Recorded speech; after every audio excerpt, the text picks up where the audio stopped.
Hi everybody and welcome back to the Order of Narvosc. This is session 54, Broken Veil. We hope you enjoy. You all know that the realms are getting closer and closer to where they're almost overlapping now. Whatever is happening, you are running out of time before they completely merge. That loud boom rings over the horizon as these purple and green lights illuminate the sky towards the southeast. It brightens all of Esarora in this glow, in this hue. And following that loud boom, which is the first time you will have heard a loud boom accompany those lights, almost as if something broke through a barrier or passed through a veil. You hear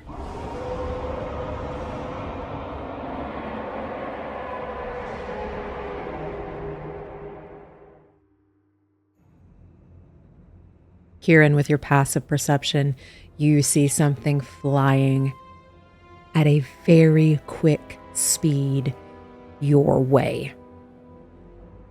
Everyone has paused and are looking around at the lights, looking around confused. Before panic sets in, we're going to start with the three of you out in the courtyard. What are you doing?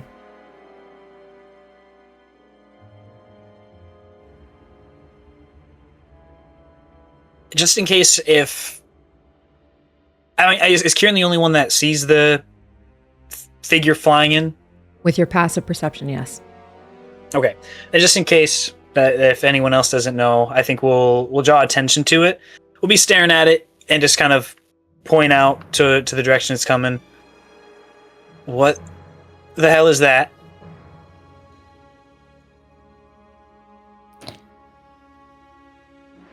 I don't know, but I don't think that it's going to be friendly. Can we see it now it's been pointed out? Now that it's been pointed out, yes. And it looks like it's a little ways away. But if it looks that big, a little way, like pretty good bit away, this is huge. And it is making its way towards you. Like specifically towards us or towards Esarora? You don't know if it's going specifically towards you or just Esarora, but it's coming in your direction.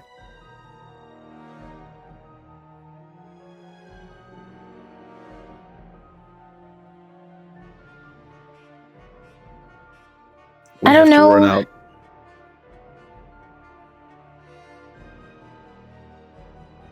We have to run out to meet this. There are innocent people here. I don't know if it's coming for us. I didn't do anything to it. Or here, but we can't let it wreak havoc here, whatever it is. I mean, I think our first step is to get everyone inside somewhere. Maybe, I don't know. Based on the size, I don't know that we could. What if we hide?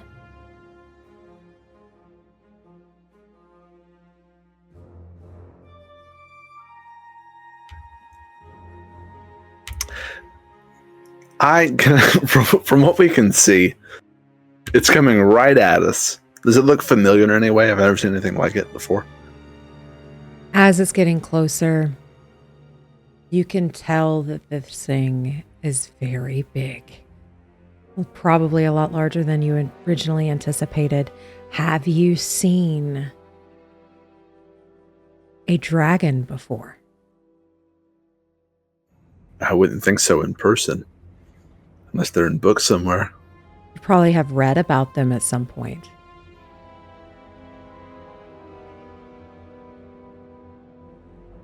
It may help to hide the others here. I don't know if we can hide from it. It's coming right at us from far away. I don't think we've encroached on territory or anything. I think it's targeting us. I mean, we don't know what it's looking for. It's possible it could be heading towards Sydonea. It doesn't see anything below it. It might just pass over. not only do we save ourselves, we save everyone else here.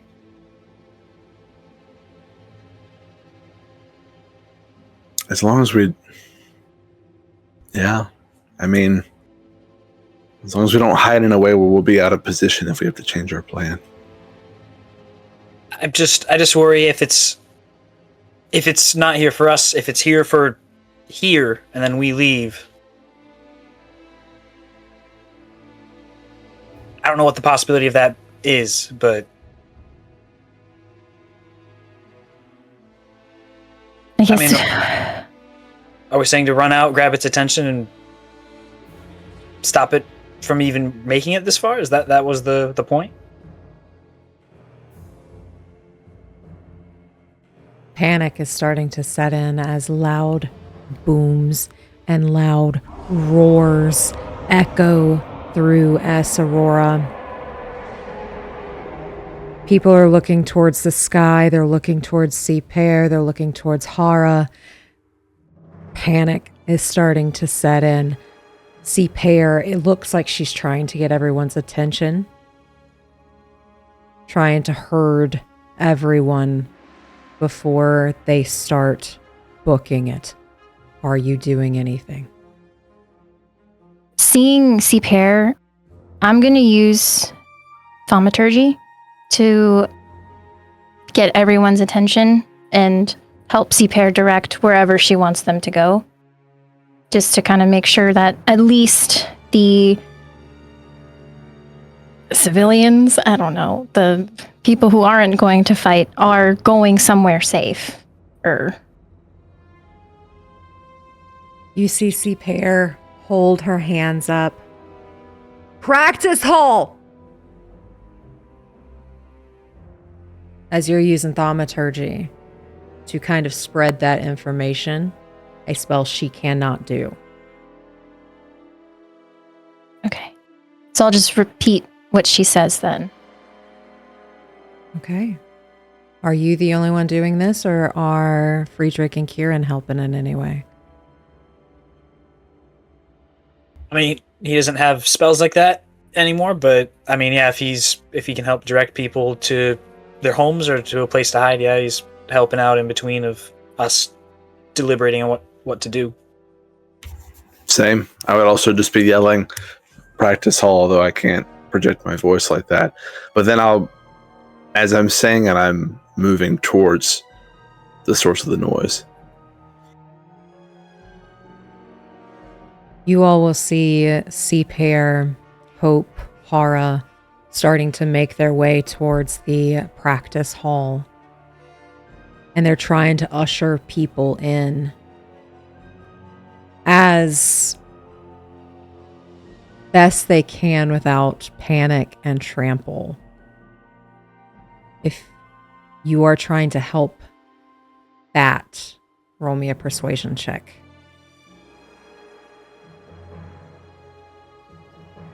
All of us, or like can give like the help action to Velphie, or you can give the help action to Velphie. How are you helping like push these people in the right direction? Or you can also roll. I think we'll give help. And we'll just be like, yeah, kind of pushing people, pointing, just going, guiding.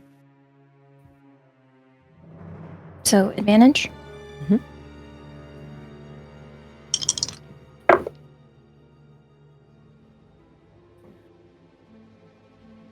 29. Okay. With that 29, we will come back. We're going to pan over to Ruby. Ruby, you're in this infirmary in the administrative building, and you hear that boom. You hear that roar. You hear Velphie's voice with thaumaturgy and how it's booming outside of get to the practice hall. Okay, Van. This'll all work out if that's really her. All right. Can you sit up? He grunts, groans, manages to get himself up. You can tell that wound on his back has stitched itself up.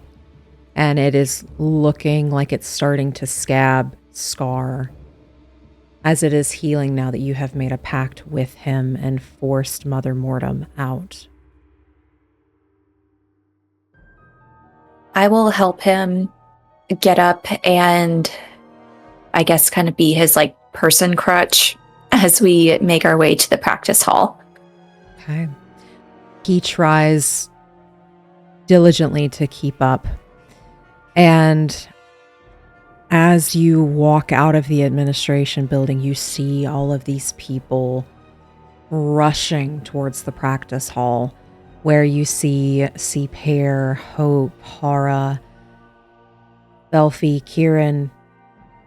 Professor Friedrich sounds like he has moved a little bit further towards the noise instead of the practice hall. So you see them trying to usher people in. And it looks like they are rushing through the front door of the practice hall. You all who are here and helping with this situation, you see adults trying to scoop up kids, running, rushing, the thunderous steps of a bunch of people going to the same area at once. Roll me a perception check.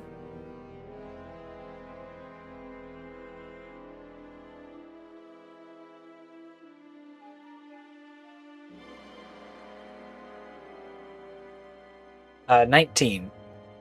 18. 19. Okay.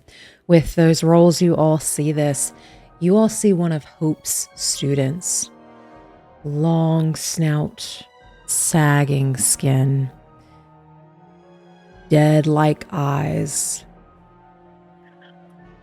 It looks like this monstrosity for a moment has a slight flip of humanity as one of her students grabs someone that fell, scoops them up into these overly long, way too big arms, and continues rushing towards the practice hall.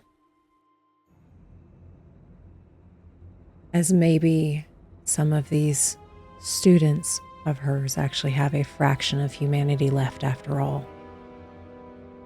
And they're all rushing. Van will look at Ruby as you both are making your way. Is that what I think it is? I have no idea what you're thinking. What? Big, No. big flying thing that's in all the storybooks.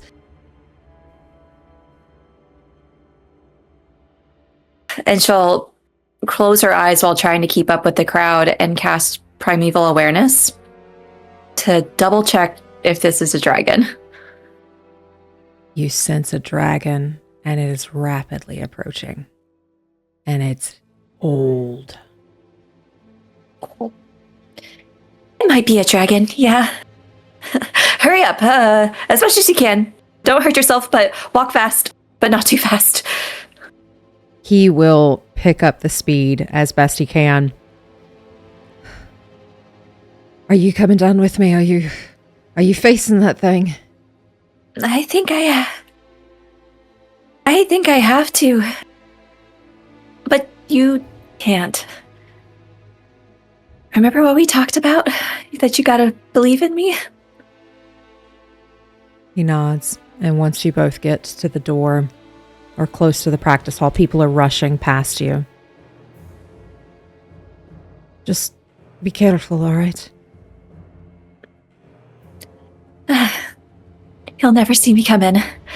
I'll give him a hug. He'll kiss your forehead. Oh, yeah, all right. Make sure you come back. I'll never leave. I promised. I believe in you.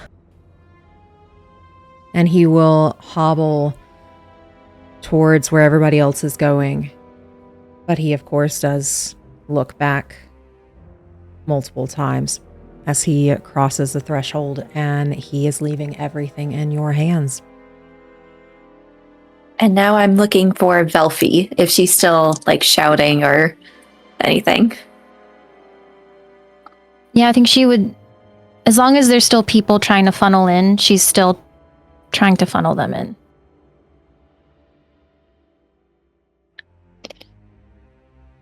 Oh, I'm here, I did it. Sorry I'm late. You're she's still got thaumaturgy on, so she's like screaming this. You're good, it's good. We're due. There's It's a dragon. Oh. Okay. I think she stops herself from saying it's a dragon, so that way no one else hears it. Is everyone else here? Or is it just... Did you all get here together?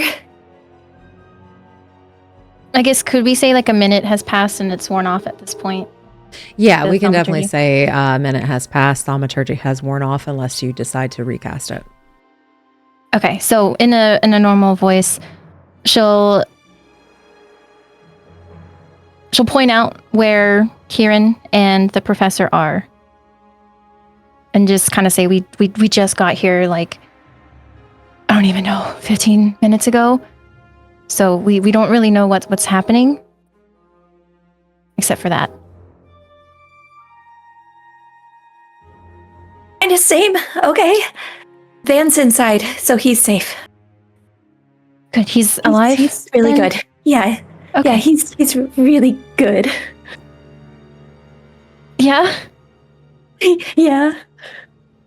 I can tell you about it later. It feels so discordant to talk about it right now. Yeah. Put a pin in that. We gotta dragon to kill, or maybe. Yeah. I don't... Okay. All right. I guess let's reconvene, find Quirin and the professor, and figure out what it is we want to do.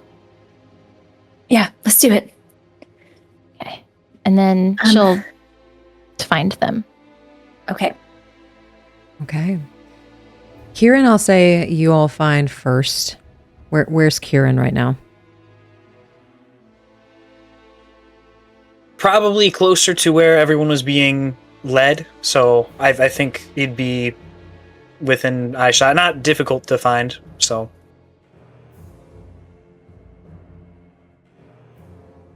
Well, welcome back. This is perfect timing. Yeah, I couldn't miss it. If I'm right, an ancient dragon? Big boy. Lovely. Okay. And the I thought professor something. and... Oh, Professor and Quasi Beatrice, they're all here too?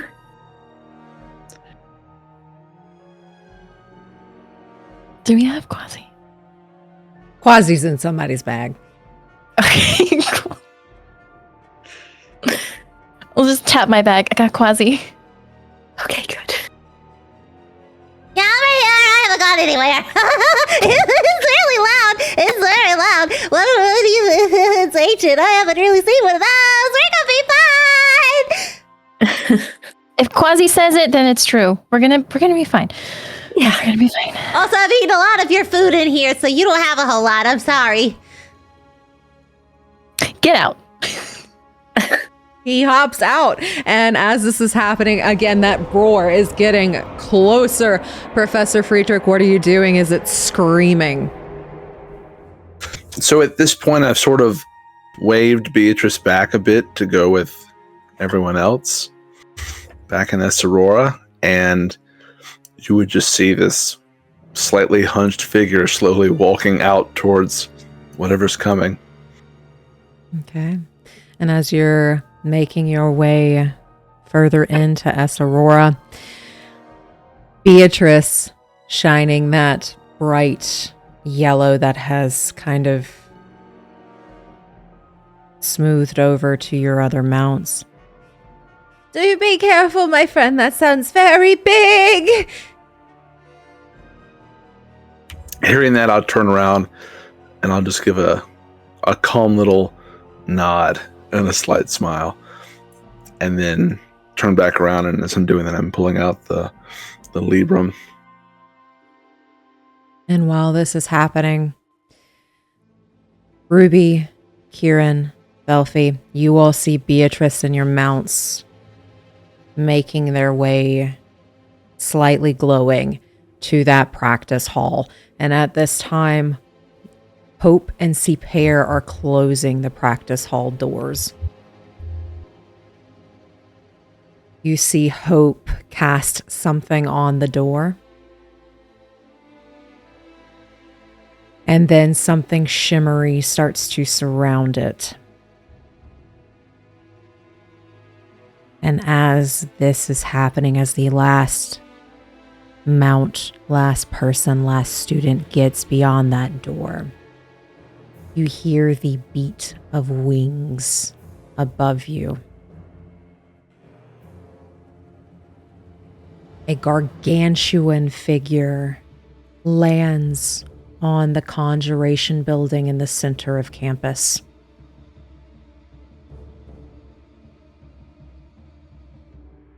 Its claws make huge dents and holes in the roof of the building, and you can hear the crumbling of rock, the crumbling of marble as it breaks bits and pieces off.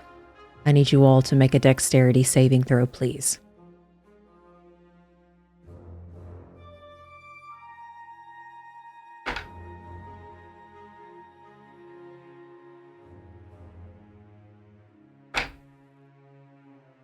We're starting off real great. I'm going to do my inspiration on this one. Give me one of those nights. How does a 9 sound? 22. 24. Yeah. 26.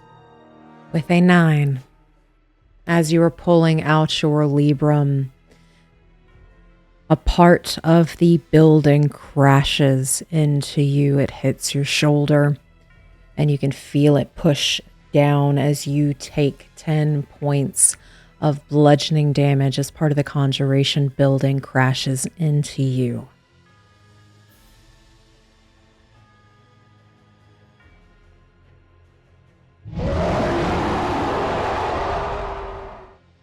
Its scales are dark as night, but dull. No shine is left on these scales. Dragons are said to be beautiful creatures, even though they are very, very dangerous. This thing does not fit that description. The bone on half of its extremely large head. Elongated face comes to a point. Bone on half of it is exposed. Black ichor seems to be jumping and squirming around in whatever exposed flesh you can see. This looks painful, like something has eaten away at this magnificent creature's face. Its tail lashes around. It's got this morning star-like tail with spikes that protrude from it, and it crashes into buildings next to you, lashes into the conjuration building itself. You hear the low rumbling come from it as it takes its head and moves it side to side, and it twists around to take in its surroundings. Sounds like it's talking, but none of you can understand it.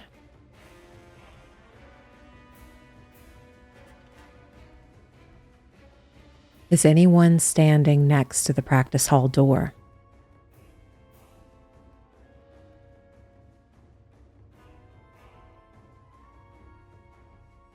I was with Quirin. And because that's where everyone was running towards, right? Mm-hmm. I imagine Quirin was close to that. That's at least what I had in my mind. Yeah, because Velphie and Ruby went over to Quirin. So I think we're all three of us are by the door. Roll me a perception check.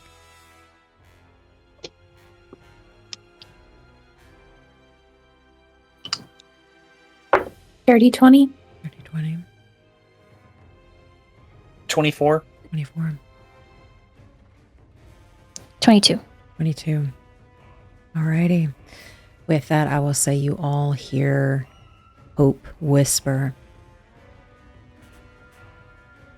If I had a heart, I think it would break. I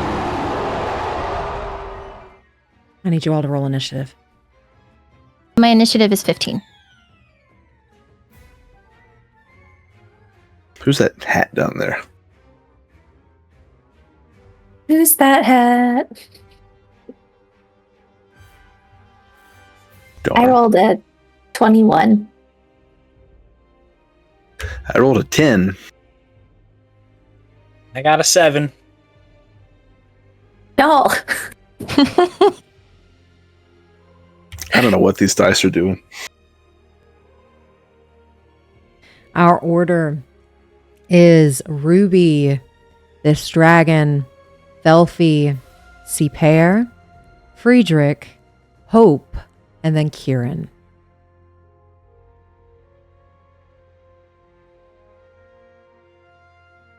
With that, Ruby, you are up.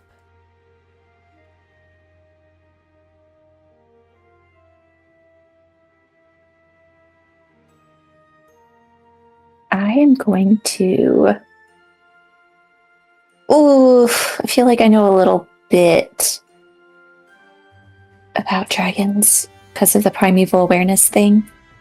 And so I think I'm going to make sure we aren't in a big clump. And I will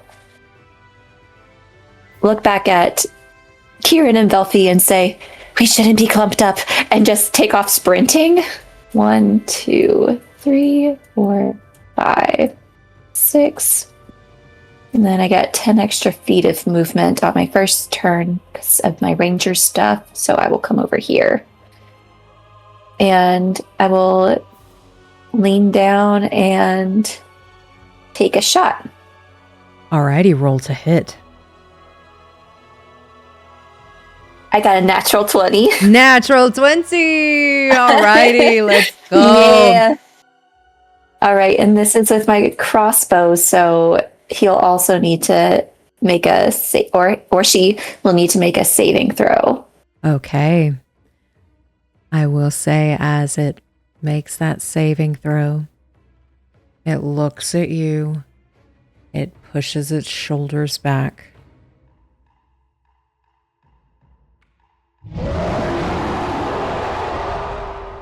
This thing cannot be frightened. That makes sense. Okay. All right, I'll just roll my dice. Okay. All right, so it's 66 and 1d8. So the base at the beginning is 44. 36. Is 44. You said 66 And then I roll and an 8? Yes.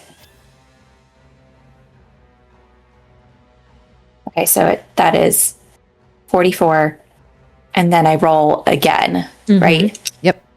Okay. Okay, not bad. 44, 50, 56, 61, 65, 66, 67, 69, plus 8. 77. 77. Alrighty, as you hit this thing hard and it wails and you hear that rumbling again, like it's trying to say something and you do not understand it. Okay. I am going to use my Dread Ambusher and get my second attack. You got it. Oh, this one's not great. This one is a 19. A 19 does not hit as your arrow Didn't think so. strikes true. But you hit a scale and it snaps your arrow. Ugh, okay. I am going to bonus action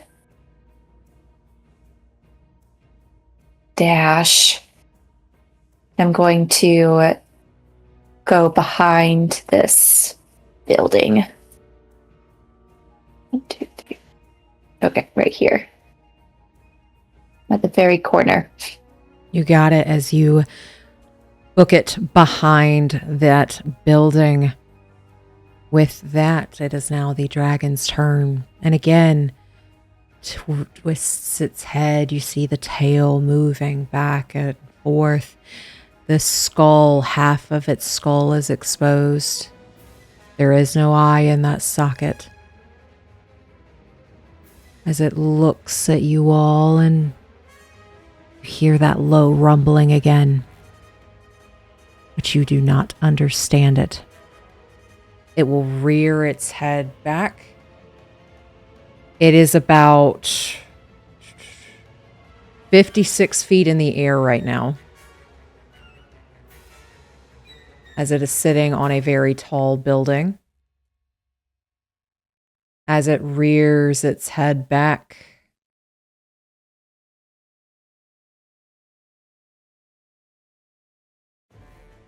you will see it fly, and with a thunderous hit of the ground, its paws making very heavy footsteps, stands to its full height, which is about 40 feet above your heads.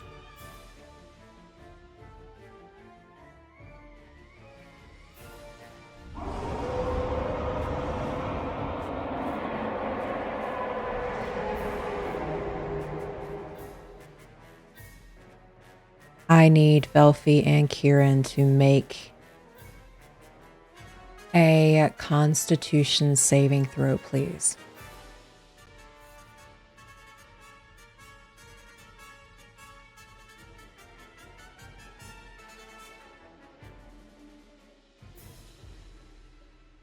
I forget, do you allow inspiration points to be stacked? I do, Or yes. does it have one?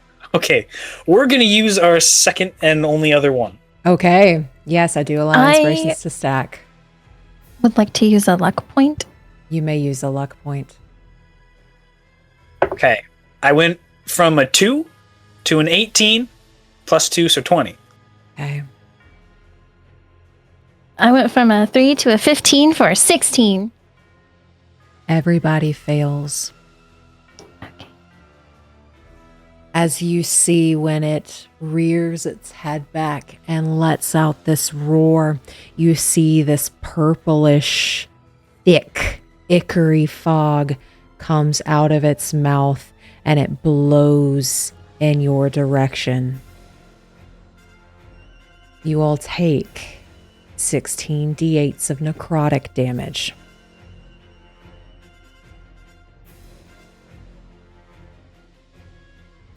As it lets out this necrotic breath, and that is 76 points of necrotic damage.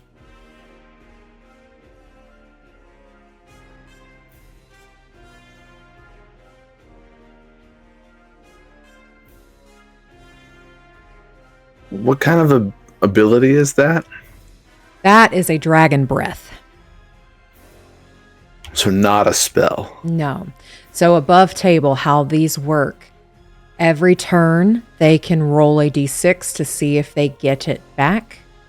Dragons have to roll a 5 or a 6 for it to recharge.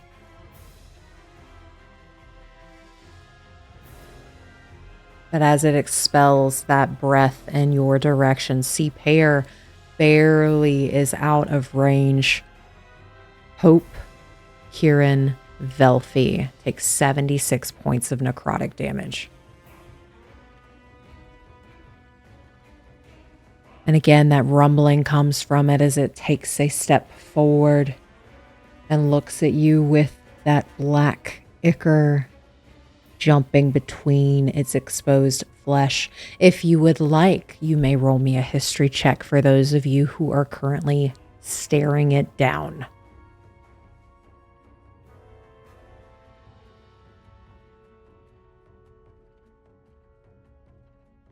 $19.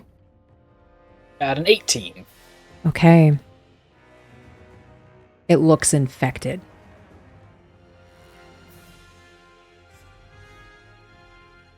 If it's infected and it bites you, it could pass it. With that, Velphie, you're up.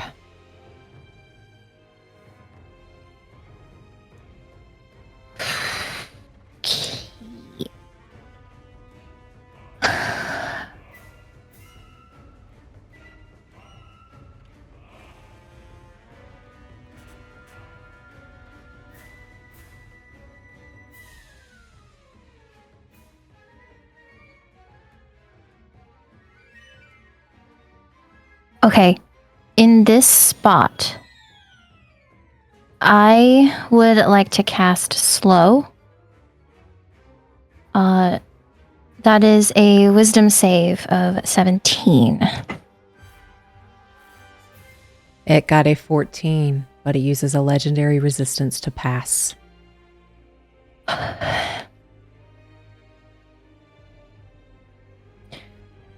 Okay, then as a bonus action, where I'm going to cast Mass Healing Word. And what is the range on that? 60 feet. I think that should get, well, definitely me, Quirin, and Hope. It's 60 feet. It would, I mean, I don't think anyone else took damage, but yeah, I'm going to cast Mass Healing Word.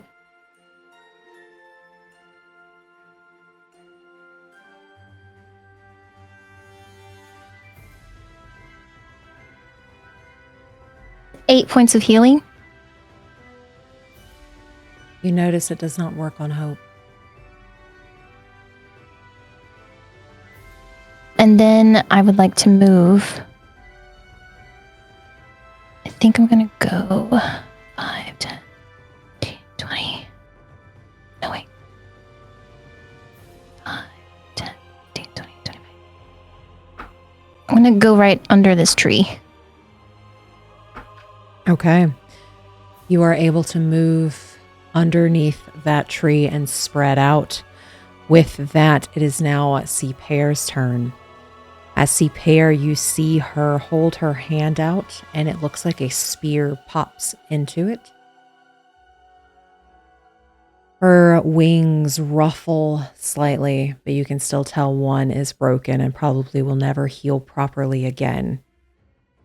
It appears she will never take flight again, as she takes this spear and she will chuck it towards this dragon. The first one misses as it just hits this dragon, gets stuck between the scales but does no damage. Snap of the fingers, pops back in her hand, chucks it again twice more. She will hit on 2 of those. It will stick deep into one of its hind flanks.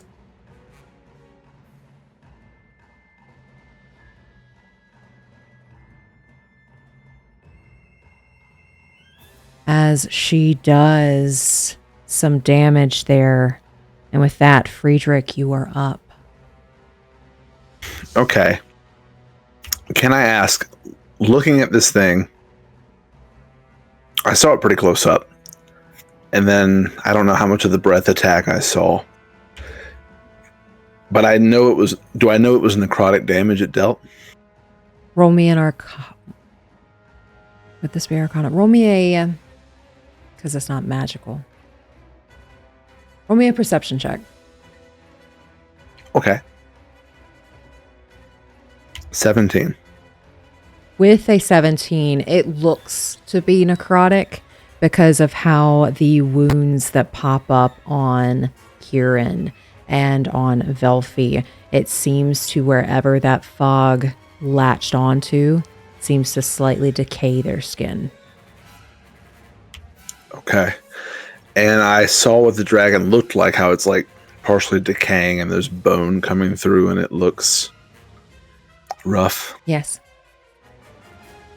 I don't know if I could roll to discern if it's actually undead But if I can't roll to discern that, I'm going to at least operate on that assumption.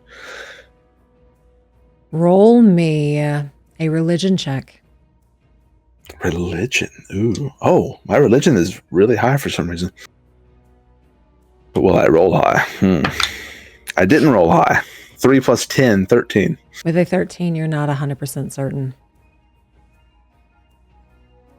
Okay, well. If it's able to shoot necrotic stuff out of its body, I'm going to run 30 feet. 5, 10, 15, 20. We'll do 25, 30 right here. And throw my arm out as the sleeve starts to vibrate and rise in the wind a bit as I shoot a lightning bolt out of it through the back of the dragon. Okay. Right there into the building. And that is a what save? It's a 20 dex save. It That's fails. 3rd level. And it will use a legendary resistance to pass. Darn, what a tease. Okay, so it takes half of 8d6. Okay.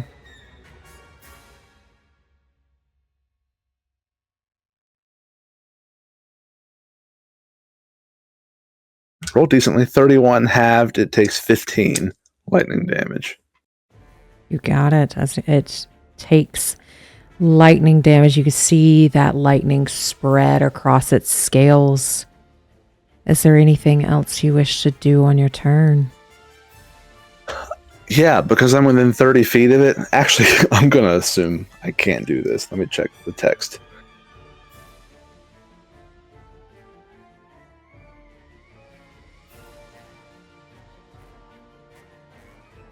It doesn't say there's a size limit to this. I'm going to try to telekinetically shove it and get its attention since it's blasting a group of my friends over there. Natural 20. Yeah, that passes. But that's okay. I still shot it in the ass and tried to shove it, so hopefully it sees me. Alrighty. I'll roll to see if it does here.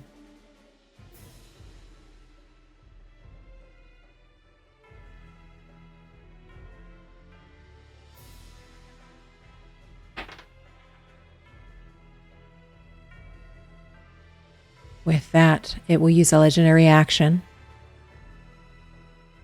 It's going to hear the beating of wings as it takes its wings and it shoves itself forward.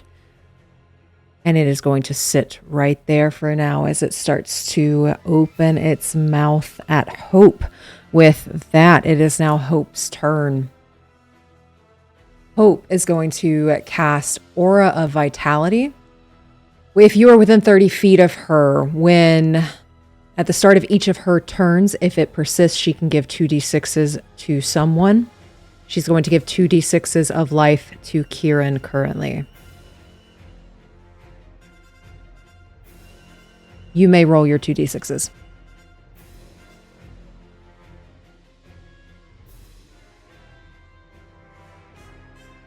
I got a 2 and a 4. So you get that health back. Being this close to this thing. Quirin's still looking pretty rough, isn't he? I mean, certainly better than what we were, but I mean, not great. That's for sure.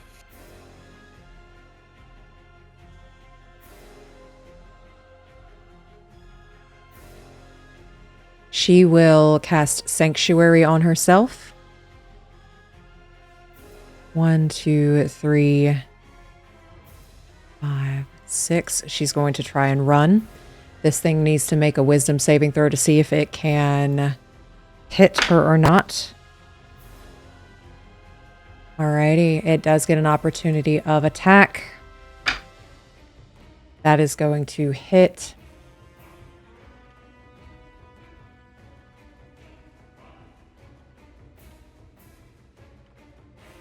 And with that, Quirin, you're up. As you see this giant being take its giant foot, clawed hand, and rake it across the back of Hope's body. And you see wiring and bits and pieces start to pop out, and that arm that's been barely holding on falls off. Can we use our reaction on that one just to try and negate some damage? Of course. So that'll be that psychic shield will pop up around her and negate. Where is it? There it is. Negate 9. Okay.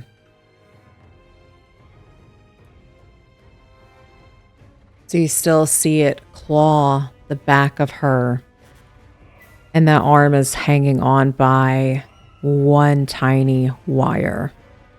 And with that, what would you like to do as this thing screams?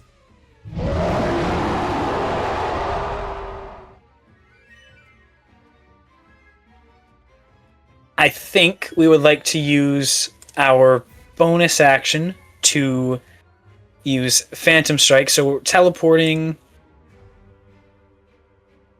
There I am. I don't think I can actually put myself on his square, if you would allow this, that is, to like place Quirin kind of like on the back of his neck. Yeah. Okay. Sort of area. Can you go 40 feet up? Yeah, this is within range of 60 feet. So I imagine this is... Yeah, that you can get on the back of his neck. Cool. So we're going to go right up there. Again, we don't really want to be in melee, but we're gonna. The best we can do. This gives us advantage, and we have Elven accuracy. So we are rolling 3 d20s on our attacks. So okay. There was a natural 1 and a natural 20 in there. Okay. So we're going to take that. Alrighty, natural 20. Okay. At base is...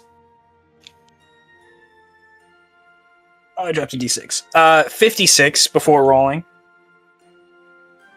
Okay, got the 56 written down, and what did you roll?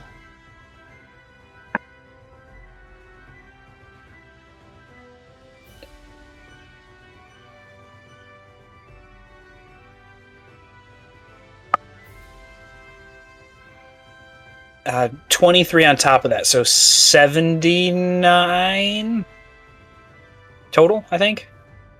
Okay, as you hit deep in its neck, 40 feet in the air. Is there anything else you wish to do as you are on its back? Yeah, we're gonna do it again. Okay. For a 29 to hit. 29 does hit. And that is 18 psychic. Okay. And while we have advantage, we want to make the most of it, so we're going to action surge and do it again. Alrighty. A 30 to hit, and then a 31 to hit. Both of those hit. Roll your damage. Okay, another 18, and then 12, so then 30 combined for those two. You got it. As you hit hard, what does this look like as you're on its neck? I think he bamps up to the top and just... He's stabbing his sword right into the back of its neck, but it looks like it's a little more powerful. The first time he used it was a psi bolstered attack, so it's like stabbing in just a little bit quicker, and you see a little bit of energy around the hands when. And as you can tell, like, it's starting to bleed from that wound that you have left on its neck, and it's black ichor that just seeps from it and covers your blade, begins to cover your hands. With that, Ruby, you're up. Okay. All right. I think I might as well try to see how... Yeah, I'm going to Hunter's Mark him. Okay. And then I'll do another shot. You got it. Okay, 18 plus 15. 33. 33 hits. Okay. That's 12, 19, 20, 23, 25, 30, plus 8, 38 points of damage. As that arrow hits true, where did you strike it at? Probably trying to go for one of the places that C-Pair's spear hit, because it went in, it came out, so I'm guessing it's like a decent little hole. Mm-hmm. Yeah, so you're able to penetrate the hole that C-Pair has left in that hind flank. And is there anything else you wish to do on your turn? Yeah, I'm going to try to get more of that 3/4 cover, so I'm going to move back behind this building a little bit further. Okay. You're able to that's it. move back there, get a little bit of a cover for yourself. This dragon is screaming as it shakes its neck. Blood, ichor, dark ichor sprays all around it as it is going to try and tail whip. The only person within melee at the current moment is C-Pair. So it is going to... that is going to hit. As you see this morning star tail as it swings around is going to hit C-Pair, and it is going to fling C-Pair 10 feet. And let's see. Okay. Nothing else happens with that. But Quirin, I need you to make a acrobatics check or an athletics check to see if you can hang on.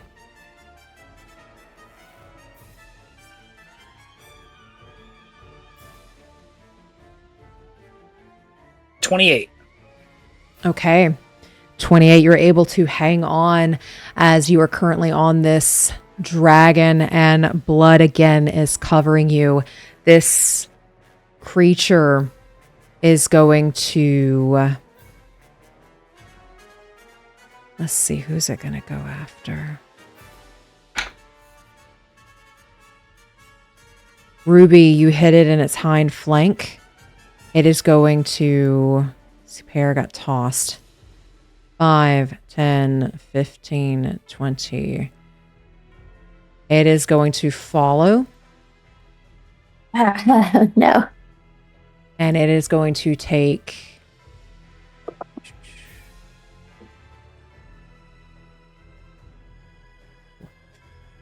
it's going to try and bite at you, and then it's going to try and claw you. So you're going to see that jaw 40 feet up try to clamp at you, and that is going to be a 25 to hit. Yep. Alrighty. You take 21 piercing damage and 9 necrotic for 30 in total. Okay. I will uncanny dodge. Okay. You take 15, and I need a Constitution saving throw. Okay. Okay, it's a 19 on the die. What is my con? Is it good? 21. Okay, with a 21 Constitution saving throw, you see that ichor coming from its teeth, and it tries to find a place to latch on, but it doesn't seem to at this moment. With that, it is going to now take its claws and try to attack you. That is going to be a 31 and a 29 to hit. Yeah. That is going to be another in total 30 slashing damage as it hits hard and scrapes its gigantic claws against you. Can we use our reaction to do that? Yes. Reduce it by 11. Okay. Thank you. And it still has movement left. With having movement, Quirin, it is going to, you hear and see those wings flap as it shoots straight up. No, down.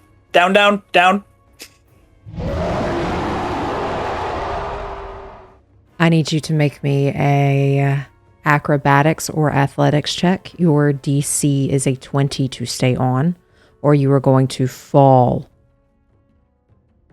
from 50 feet. Okay. The good news, I'm proficient in acrobatics. It's a +10 with reliable talent. The lowest I can get is a 20. So, and I got a 20. Okay. Okay. Perfect. You're able to hang on as you are now on the back of this dragon as it is going straight up. Wind is pushing back the skin on your face as it is taking flight. With that, Velphie, you're up.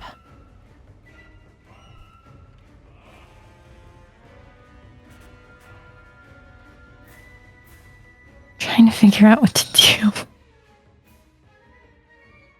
It is 50 feet in the air as well. So whatever you're trying to hit, add 50 to it.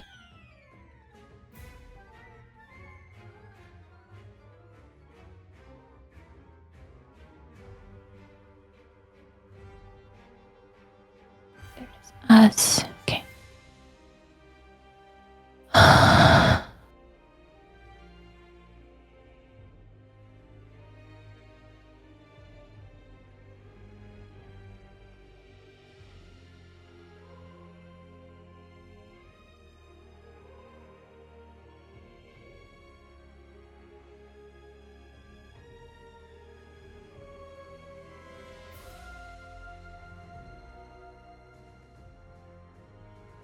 Ooh, does that get Ruby? As long as it says you don't have to see Ruby. Well, actually, do you have to see Ruby? So I need to, I'm going to move to that spot if, 1 second. I have to see her, yeah, within range. Okay, you would need to move a little bit in order to see her. So, like, no, that's the same spot, isn't it? If I was there, no. If you were there, she'd be behind a building. Okay.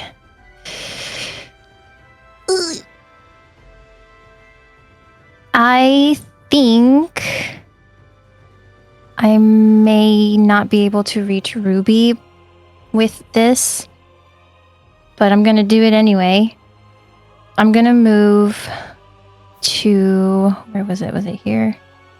5, 10, 15, 20, 25, 30, I think. And then from here, okay, it's going to hit me, Professor, and Quirin. I'm going to do Power Word Fortify. I will say Quirin is 50 feet in the air on a dragon's neck. I don't think you can see Quirin.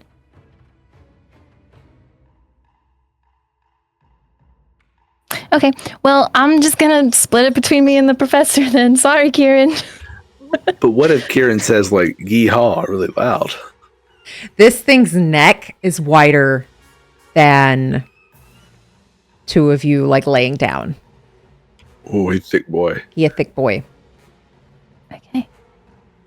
So that is going to be 60 points of temporary HP. Lovely. Okay, let me mark that I did that. Many thanks. Yes. And I think that may be my turn for now. Yeah. Okay. Okay. With that, this dragon is going to flip upside down. And it's going to try and use the air from its wings to get you off. I need a dexterity saving throw. Quirin. Okay, we're good at those two. 28. Okay. You are still able to hang on as this thing will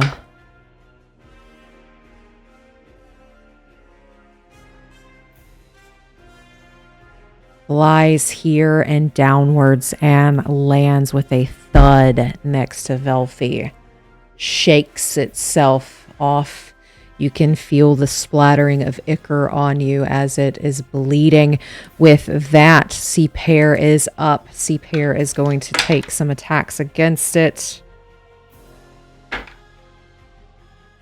One will hit. And with that, Friedrich, you're up. Okay, is the dragon still in the air? Dragon has landed in front of Velphie. Okay, I was honestly over here doing some a squared plus b squared plus c squared, trying to figure out the hypotenuse of a lightning bolt. Okay, I'm going to reposition myself. Okay, I'm going to try this. 5, 10, 15, 20, 25, 30. So move fairly close to it. Okay. And with that same arm that recently shot out a lightning bolt, it rises in a similar manner, but this time, wrapping around it, coming out of the cloak, is this inky black tendril that Friedrich has used before. And it says it just touches the enemy if it hits, but for thematic causes, I'm going to try to wrap it around an appendage or something, like a spike on its wing, or it's a toe or something. And cast Innervation at 5th level. It is it's a 20 dex save. It fails.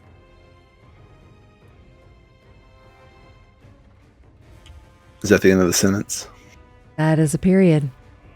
Okay, cool. So it takes, which I'm bracing for the effects of this, but it takes 4d8 necrotic damage.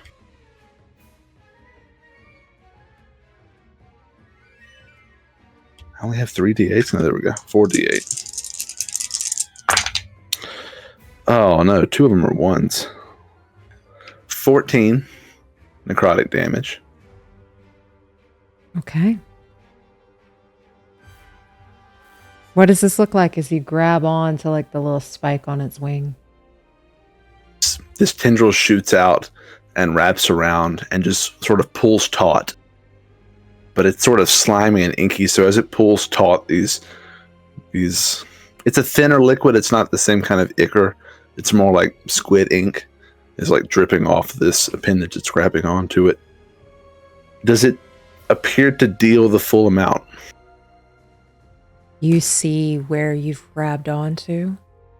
That wing takes in that tendril and it absorbs that ink that is dripping onto it, and you see it start to steam as if some holes are starting to close. So not only is it resistant, it seems to be healed by it? Yes, as you have healed it for quite a good bit of damage. Did I heal it for 14 or did I heal it for more than 14? You healed it for more. Oh, shit. Well, I wanted to test that out. Now I know the result of my test.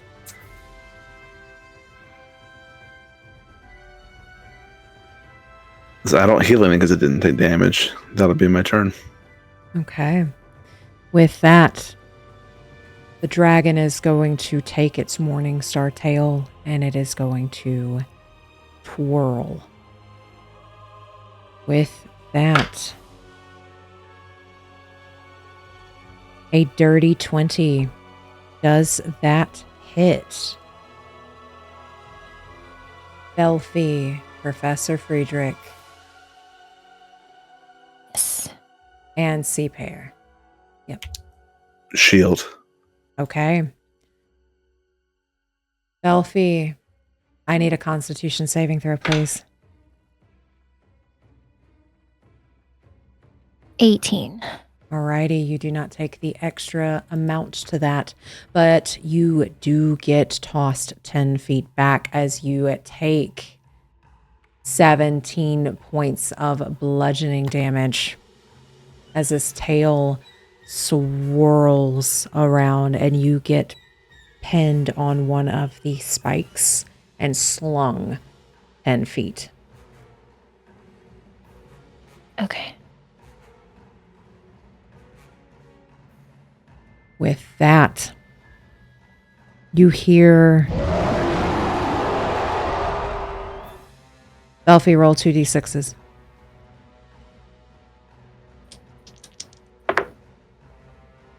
Four and a 5. That's how much health you get back. Oh. With that, Quirin, you're up.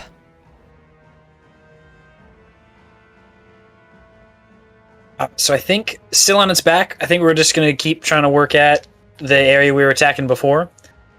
Just trying to make the wound a little wider, a little deeper. Okay.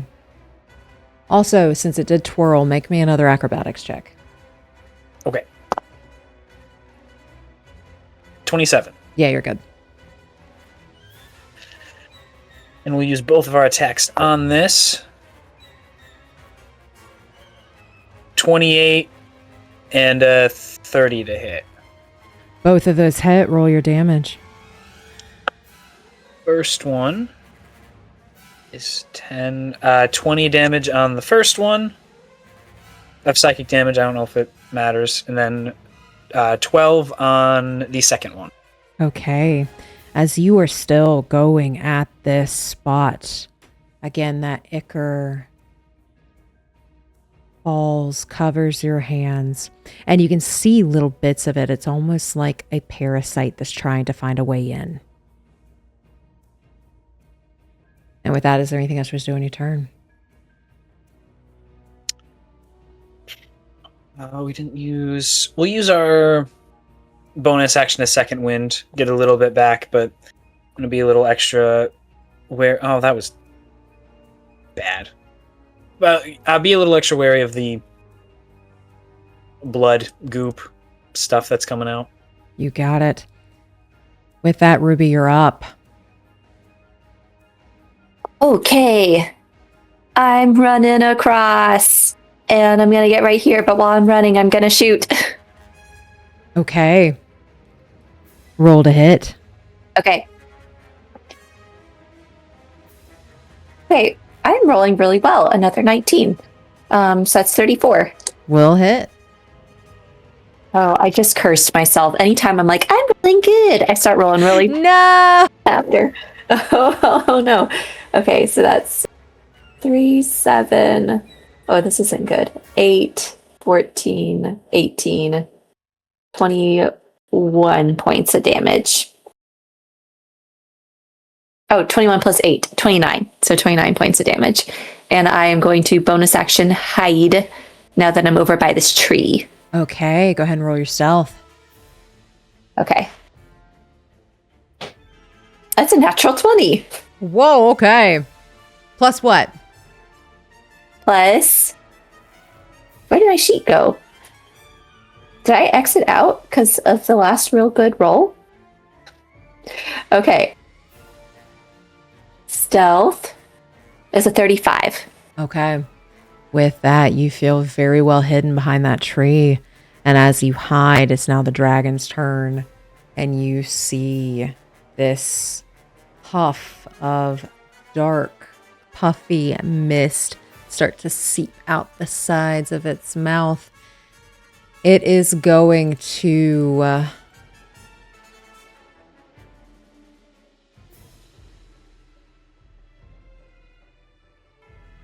move 5, 10, 15. It's going to get right here.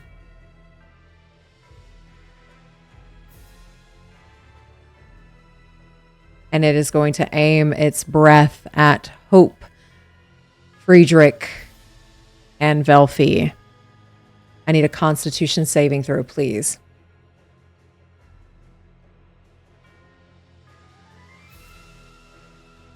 Natural 20 plus 1. 4. 21. Okay.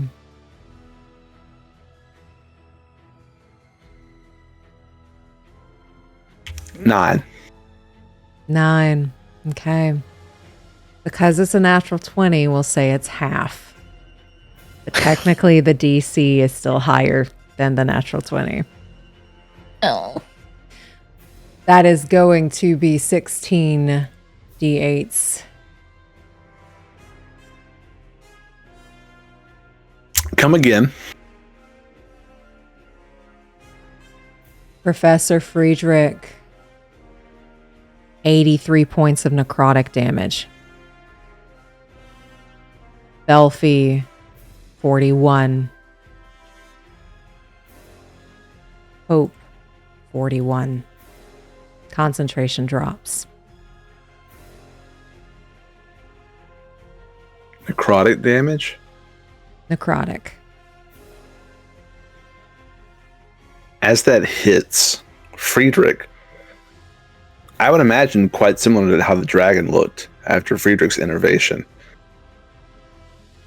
The fine wrinkles in his eyes start to sort of flatten out. He takes on a bit of a more youthful appearance as it necrotic seems to help him a bit. And I'll use one of the charges of my robes to heal from that damage. Okay. As you take 41 points of health back. Can I use a reaction? You may. I would like to Hellish Rebuke. Okay. Dex of 16. 16 on the die.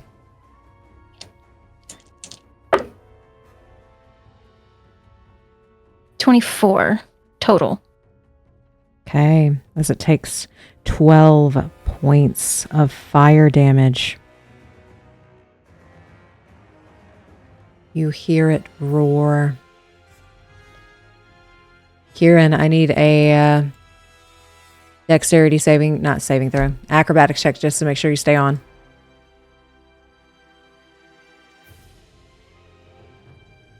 28.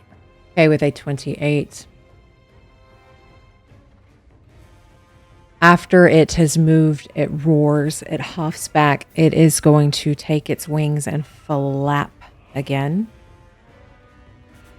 Quirin and Velphie, I need another dexterity saving throw.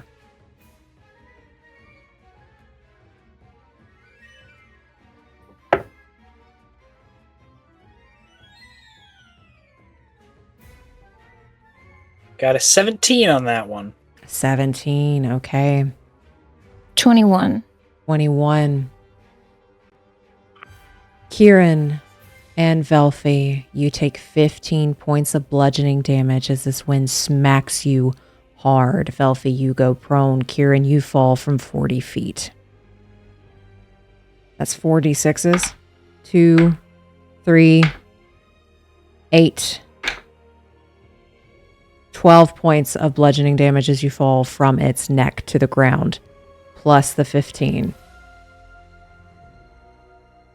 We'll use a reaction to put that field around us and try to reduce that by 6. So, as you use that field, you both are prone. It takes off and is about 60 feet in the air at the moment.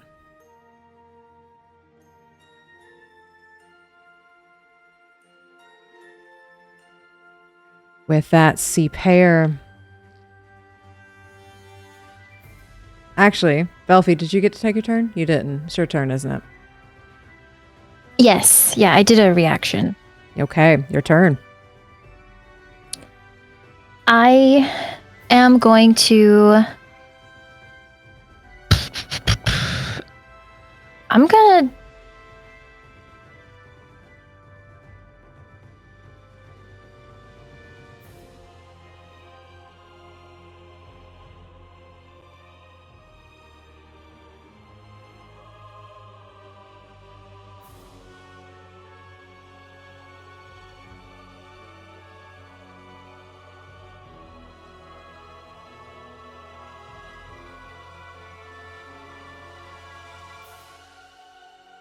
Okay, I'm going to dimension door to this spot back here as my action. Okay.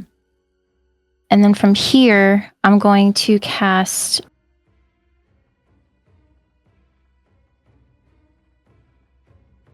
I'm going to do Healing Word.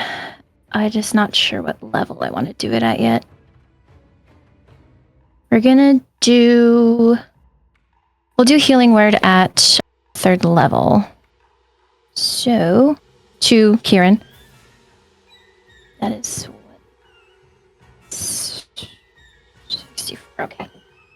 Hold on, I gotta roll some d4s real quick.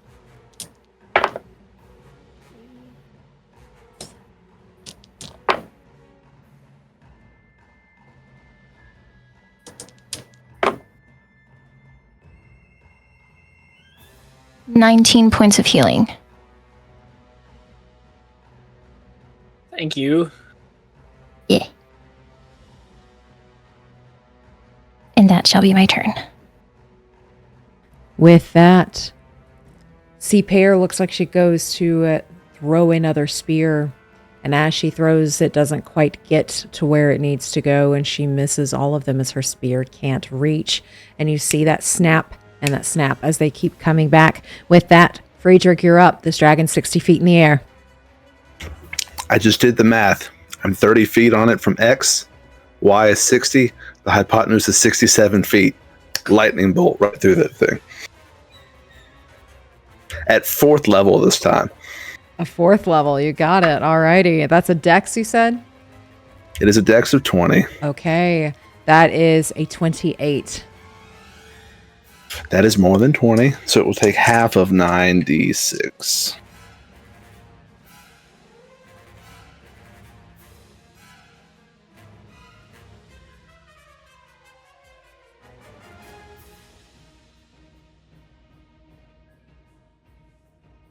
Half of 37, it takes 18 points of lightning damage. Okay, 18 points as that lightning bolt shoots from the ground up to the sky. Is there anything else you wish to do on your turn? How does Hope look? I know she just got hit by that tail. Hope is falling apart. You can tell the joints in her knees are stopping working. Her arm has fallen off. Her jaw is slightly slacked. But being a doctor, I know that she doesn't have the same anatomy as an organic being. Correct. I don't think my potion of healing will do anything then. You do know that healing spells have not worked on her before. Okay, well, what I am going to do then is at least spread out a little bit. I will move 1, 2, 3, 4, 5 right here. Okay. And is there anything else we should do on your turn? No, that'll be it. Alrighty. With that,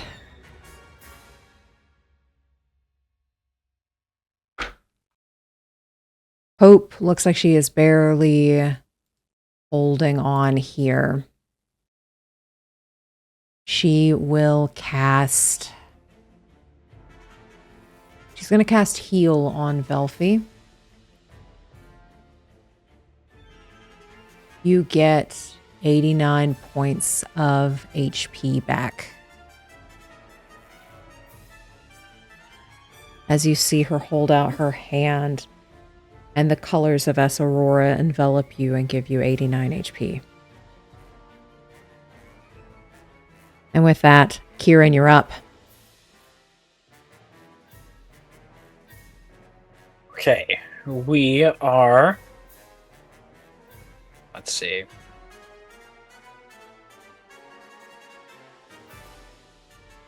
We are going to put our... We're going to stow our sword for a second. And we're going to take out our psychic blades. And you said the dragon was 60 feet? 60 feet in the air, yes. Okay. Thankfully, the psychic blades have a thrown range of 60. So we're going to try and throw 2. Okay. Roll a hit. a 12 on the first one, Okay. and then a 25 on the second. Okay, 25 just hits.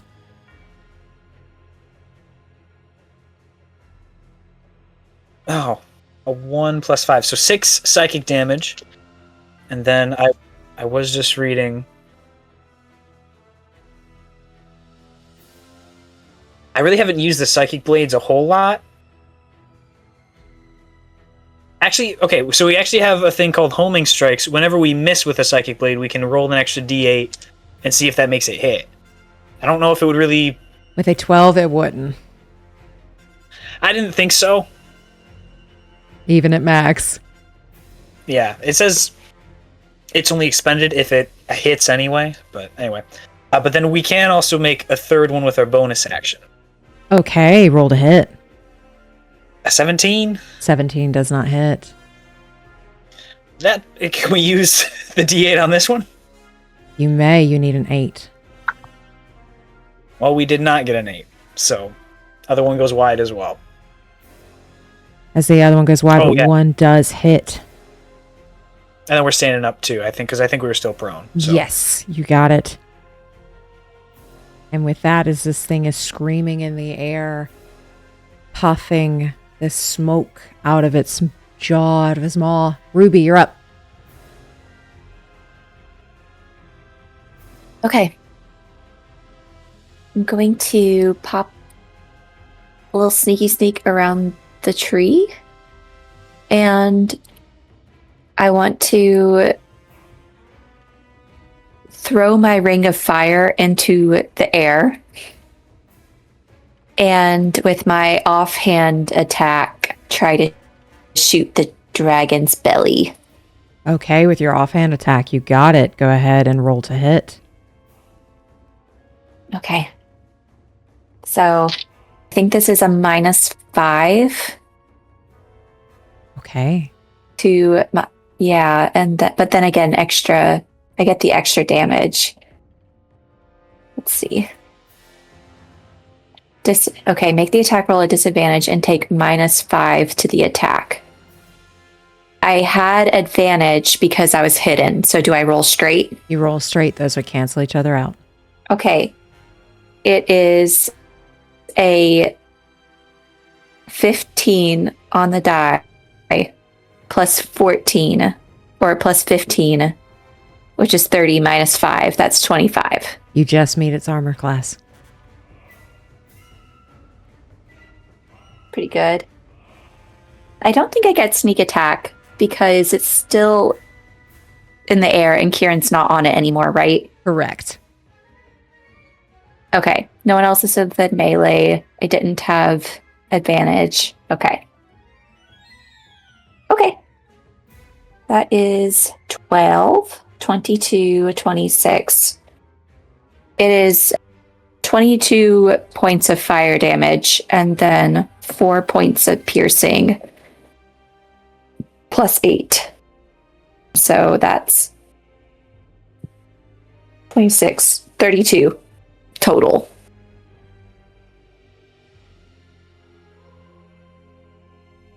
It is struggling to stay afloat. It is now the dragon's turn. It is going to...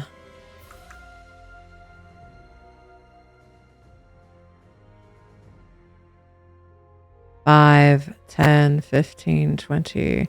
It flies down in front of Professor Friedrich and lands with a thud. It's going to take its large neck, its large mouth, and it's going to try and bite you and claw at you 3 times. That bite is going to be... I can't do simple math. 23 to hit. 23 to hit. I'll 23. hold off on shield for now. That one hits. Okay. With that, you take 21 points of piercing and 9 necrotic for 30 in total. I'm resistant to necrotic, so 21 plus 4. 25. 25. I need you to make a Constitution saving throw. That was the bite, wasn't it? Mm-hmm. Man, that's why I'm doing like spell save attacks, because I can't roll. I got a 7. Okay. Your hit point maximum is reduced by 24. And I need you to roll a D100. Brown head math.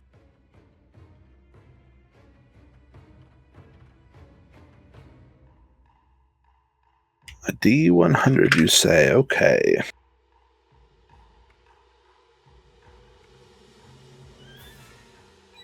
I don't know what the number is, but I hope it's a good one. I rolled either a 100 or a 0. I think a 100. All zeros on the face. That's a 100. Nothing seems to happen for now. With that, the next two, I do believe, miss with a 19 and an 18. They would both hit, but I will shield to bring my AC up to 23. You bring your AC up to 23 as those next attacks do not hit. And you can hear this thing hassling for breath as it looks over you and it tries to bite. And you hear a low rumbling from it, like it's trying to talk to you, but you don't understand it. And with that, Velphie, you're up. I had a plan, but now I'm curious. Because if I cast Sending, it says that whoever receives it understands what the message is. I don't think... It doesn't say anything about me understanding what they say back, though. So, in theory, I could talk to it, but it won't be able to tell me what it says back.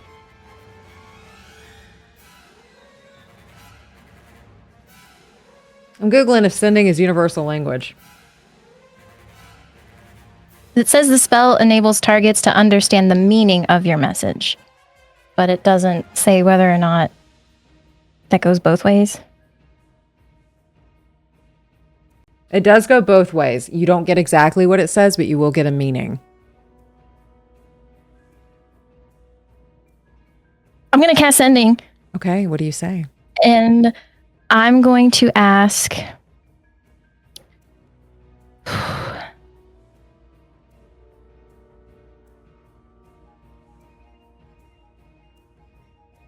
Okay, I'm going to ask, what do you want? What do you need? What are you looking for? How can we help? It whips its head around to you, twists its neck. You can see again that skull of half of it with those wriggling little parasitic like ichor jumping between flesh. You don't know exactly what it's saying. Pain, hurt, stardust. Stardust, stardust. Something repeats and repeats and repeats and repeats.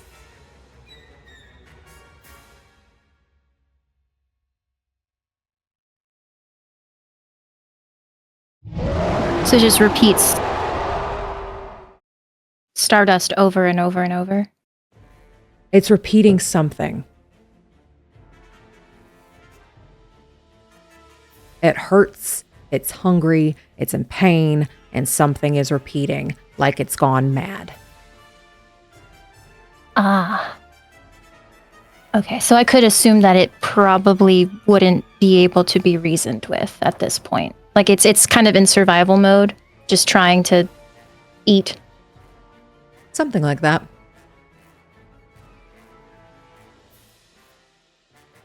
Well, that was my action. Bonus action.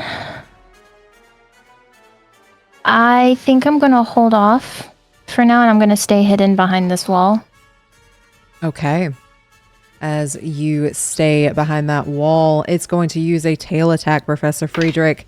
That is not going to hit since you have shield up. And with that, C-Pair is going to pretty much pinned against this wall, stand up, try to attack. Will miss all of the ones that she throws. Friedrich, you're up.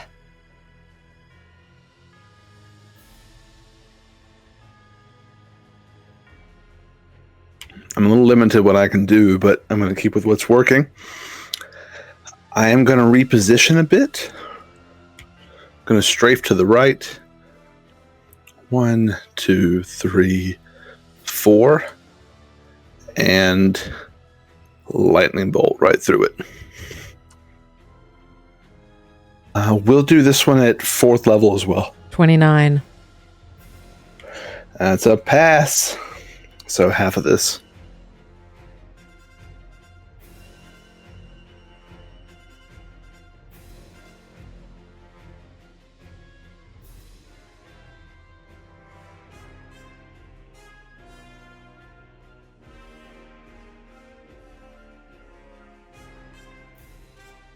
$36 halved, 18 again, lightning. As that lightning bolt goes off, it looks like the exposed flesh is starting to sear. You can see large pools coming from its nostrils. And with that, is there anything else you wish to do on your turn?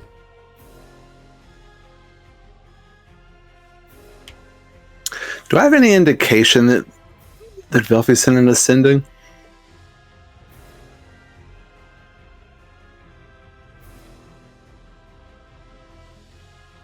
Like, do I know that someone has tried talking to it? I'll leave that up to you, Velphie. I mean, I guess you could see that it whipped its head to look at her. But I want to say, like, with having to have sent a lot of, like, hidden sendings, it's probably common practice for her to keep as much of a straight face as possible. But she was looking directly at the dragon was looking directly at her, so... Roll me an insight. That's true. And it also tried to speak to me, seemingly, right? I just can't understand it. Mm-hmm. Like, it doesn't sound like an animalistic roar. Not all the time, no. 10. Yep, you don't know. After I blast it, I'm going to keep my hands out, and I'm just going to yell in common, because I don't know what this thing speaks. Stand down.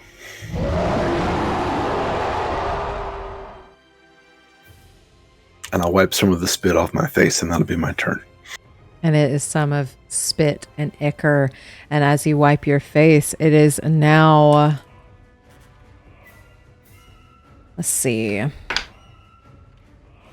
Hope can barely keep herself together as she tries to take a step and falls. And with that, Quirin, you're up.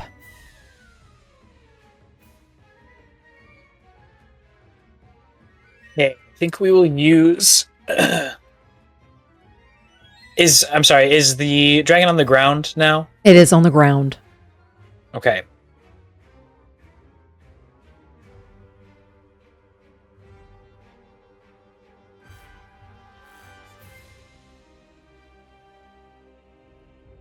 Alright. We're going to use our bonus action to do the same to the Phantom Strike, the teleport. We won't go on it. Okay. Or will we? No, we won't. We won't go on it. We will attack it twice, because we're just as clueless as to Velphie trying to talk to it as anyone else. So, again, that gives us advantage. We roll 3 dice. It was 19 on the die, so 20-something. 20... or 30-something, I mean. Roll your damage. Okay. Is that...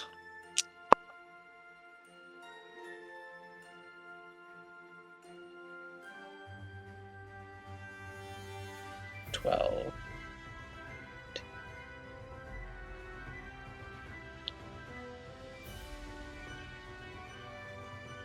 37 on the first hit. How do you wish to do this? go! Oh man, okay. If then we, instead of like teleporting behind it, can we flavor it as like a run up, a teleport, and just kind of like take his sword and just kind of slide under it, just kind of cutting it all the way down its torso, ending up on the other side? Yeah, as you pretty much gut it. And you feel the waver of this gargantuan creature as its legs give out and it hits the ground. And that low rumble is coming from it. Like it's trying to say something and no one understands. Could I try to send a sending before it dies? And just ask what it... Okay. We'll go in order. Ruby, you're up.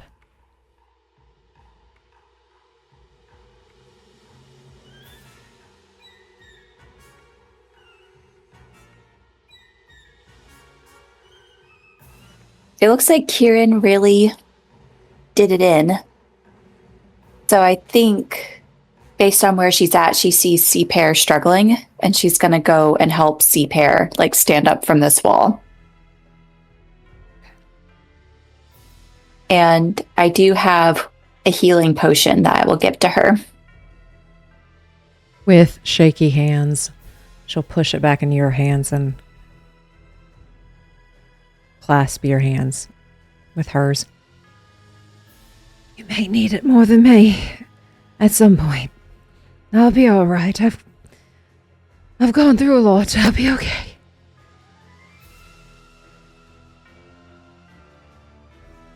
I'll not put it away. I'm keeping it out just in case she collapses, but I'll hold her up.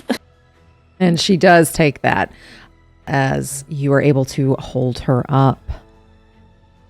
The dragon is still, as it's dying, as it has been sliced through. Again, you can see those parasitic-like things leaking from it and trying to latch onto it. With that, Velphie, you're up. So she's gonna walk forward and try to, like... She's gonna stand right in front of its, like, face, you know, trying to get it to see her. She's gonna cast Sending. And... trying to think about how I can phrase this. I think she's gonna say,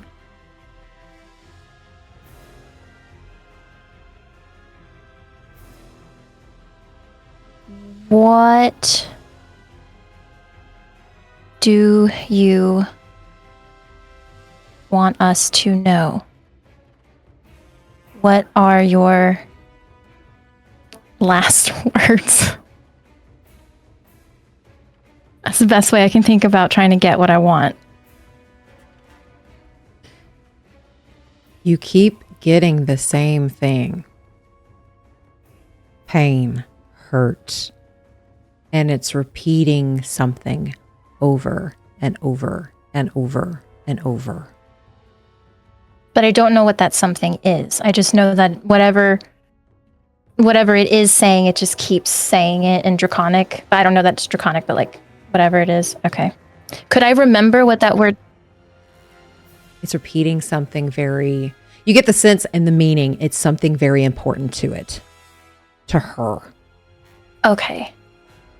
Okay. Oh, okay. So because it's not like... It's understanding the meaning, I wouldn't necessarily know the exact words that Correct. are being said, correct? Okay. Okay. So I keep saying this type of thing over and over and over again. Okay.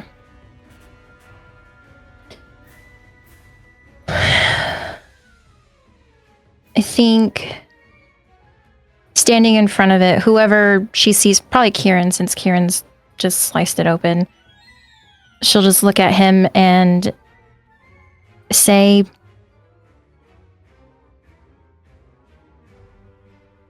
She was suffering. She was in pain. She was repeating something over and over, something important. I don't know what it was. I couldn't understand it and totally, but whatever it was, I couldn't stop saying it.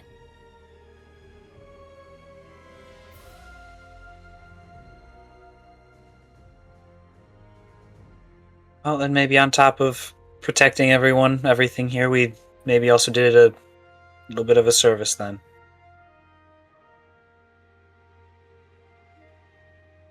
I mean, it was infected. So I guess either way it would have been lost. So maybe we did give it some mercy. And with that, Friedrich, you're up. I'd like to go over to Hope, who you said just fell down. Mm-hmm. Is she conscious? Can I talk to her? It's more so like, yeah, you can talk to her. It's more so like when your knees give out. Like the hinges aren't working. But she seems to be injured. She looks like she's fallen apart. Okay, this is like a purely mechanics thing, so you tell me if you think this will work.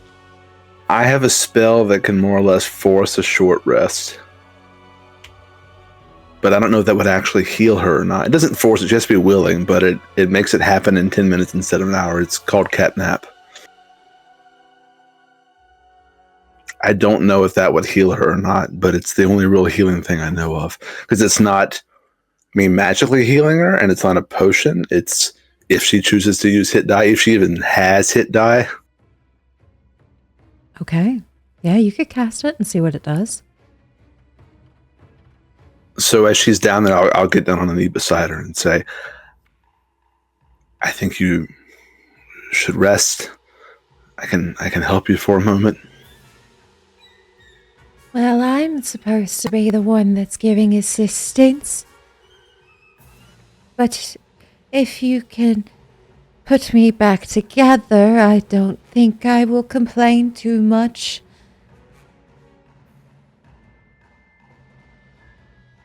I don't know if you want me trying, but I can at least try to provide some comfort for the time being. And maybe someone from Limbo is more knowledgeable. Okay. And at this time, that dragon starts to rumble again. In a language you can't understand. But Friedrich Hope will look at you as you cast catnap. You need to run. Quirin, you're up.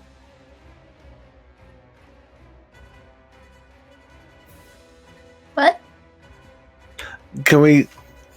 She looks at me and says, I need to run? As you cast catnap, and then she is unconscious.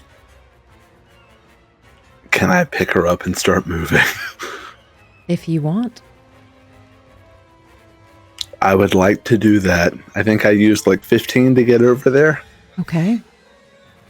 Roll me a athletics check to see if this imposes difficulty on your movement. I don't think I can Misty Step with her. No, I don't think I can bring someone with me. Athletics, you say. Okay. Oh, great. I have a +1. Lovely. Hey, 14. With a 14, she's pretty light. With the material that she is made from, you are able to pick her up, and bits and pieces of her are dangling from your arms from her as you continue to move. Where do you go? Away. Is this over here? I'm trying to ping it. Is that like a solid wall, or is that just, the grass continues? That's just the grass continues, but there are buildings here too.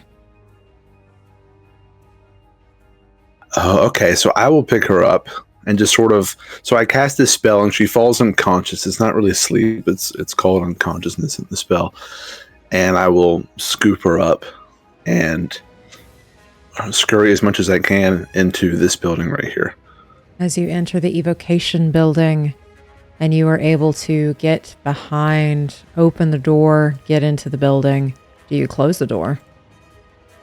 As I'm running, I will say,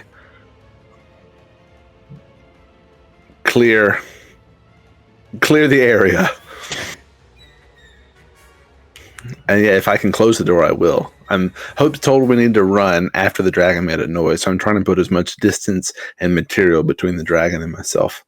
Quirin, you're up.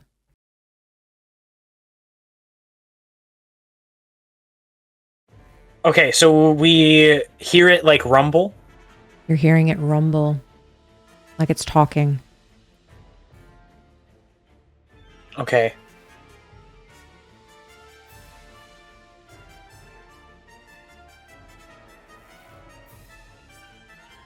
Is there a way... I don't even know how to make this make sense, so probably not. But... So, like, the rumble is coming from the talking, or there's something else happening with it that is causing it to rumble? Roll me an investigation check. That will be your action, though. Oh!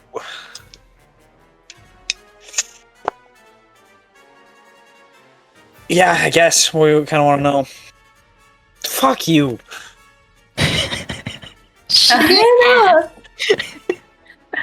That was at my dice.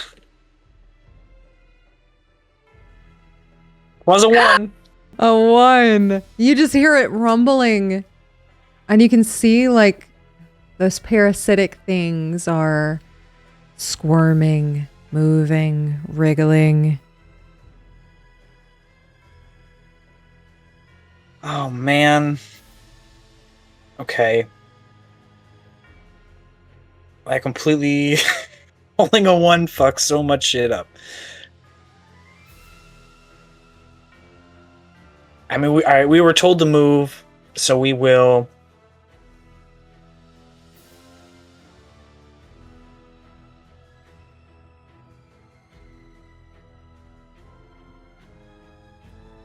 We will phase step over there for the 30 feet.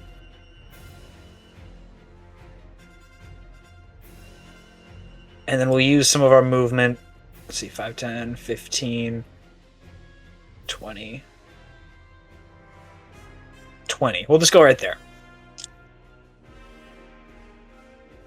Okay. Just to gain some distance. Yeah, that'll be it. With that, Ruby, you're up. Okay. I'm guessing I heard the clear the area.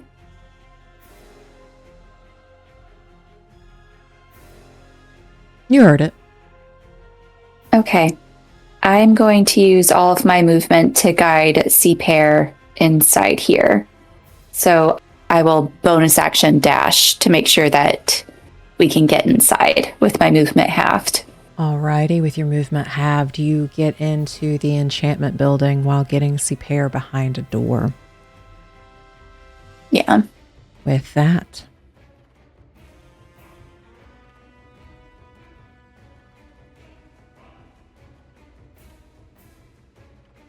Oh. Fuck.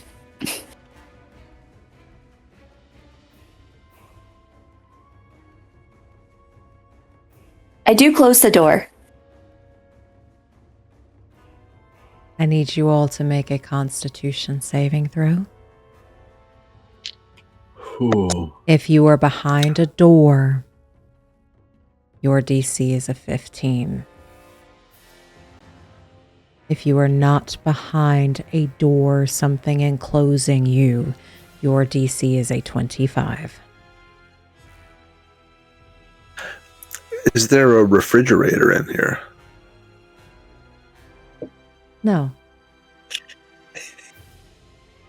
Indiana Jones it. That's worth asking.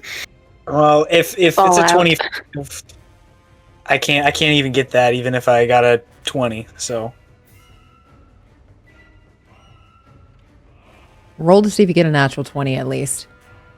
I did not. Okay. I got a natural 1 Okay. plus 1. Velphie. The I got natural a count for something. 5. I rolled an 11 on the first one, and then I used a point of inspiration and rolled a 13 plus 2, so that's 15. Oh, wait, yeah, can I use a point of inspiration? Is that okay? You can use the point of inspiration. Okay.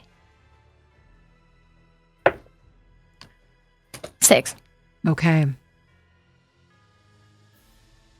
Quirin, Professor Friedrich, and Velphie. You have failed this save as this dragon's body. You can't see it because you're either behind a door or you're running away. It begins to bubble and boil. And these parasitic-like creatures that have been burrowing and squirming within its skin burst. And they begin wriggling in all different directions. Quirin, Velphie, there are so many, and they are squirming at you, and they latch on to you. You will take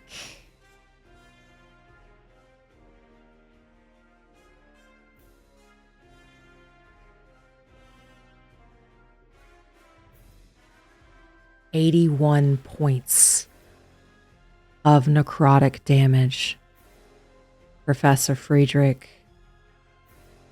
these squirming little beings, you can hear like the chittering of tiny little teeth. Some of them make it through the door and they latch on to the bottom of your shoes and your legs, and they start to gnaw.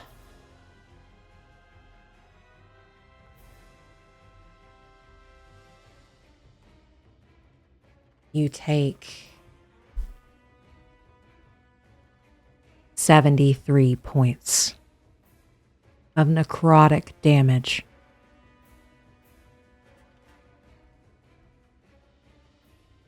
Okay. I need you all to roll a D100. So Quirin is down. Quirin is down. I Yes. need you to roll a D100. And with being down, something may have changed. Ruby, you passed. You do not have to roll. Oh, okay. No 100? No 100. Okay. A 9? A 9 on your 100? Yeah. Okay. An 8? An 8 on your 100? Yeah, double zeros and an 8. I'm pretty sure that's an 8. Okay. 23. Okay. With those rolls, you start to hear whispers, screaming whispers, that voice that sounds so similar to Erebus, as these things are trying to devour and get a hold of your soul. With your rolls, you do not feel bits and pieces of you start to disappear, as your soul remains intact. Velphie, they lose interest in you very quickly. And as they lose interest in you, they actually went to Quirin. You had a higher chance of losing your soul. But with a 9, it stays intact. As time progresses, these little beings, the chittering stops. And they fall and slither and wilt. As without a host, they cannot continue to survive. So as you all hear this, the chittering, feel those parasitic beings, creatures, monstrosities nibbling at little pieces of you or trying to. After a few moments, everything goes quiet. Quirin, I need you to roll me a death saving throw.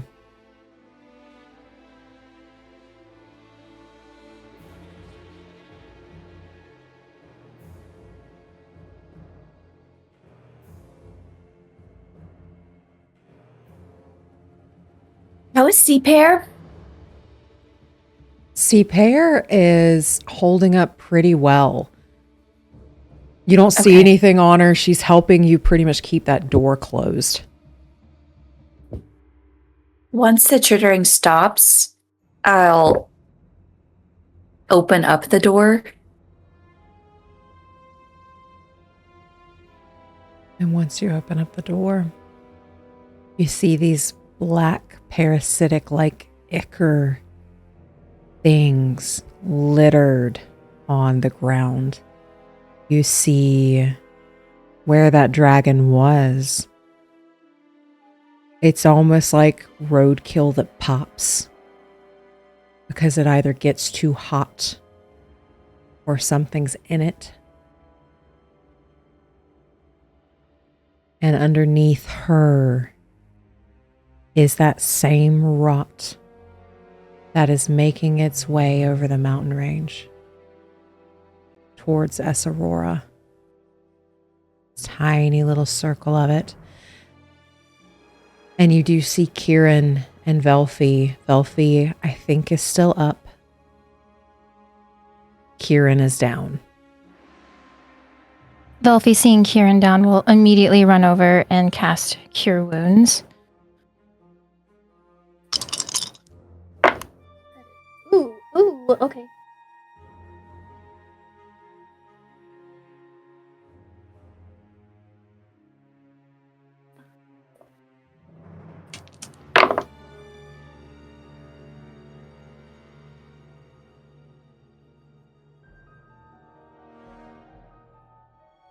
$46. Yes, it was a 4th level.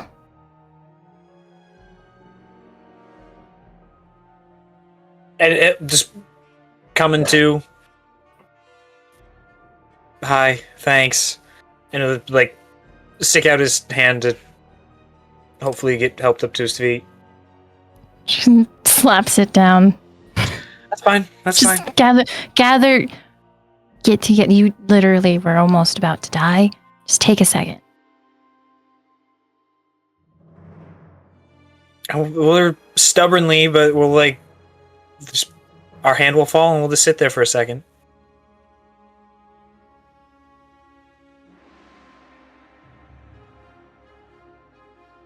Is everyone else fine? Velphie will check behind her. Does she see Ruby in the doorway now? Yes, and you'll see C-Pair. Okay, she'll turn around, turn back to Quirin.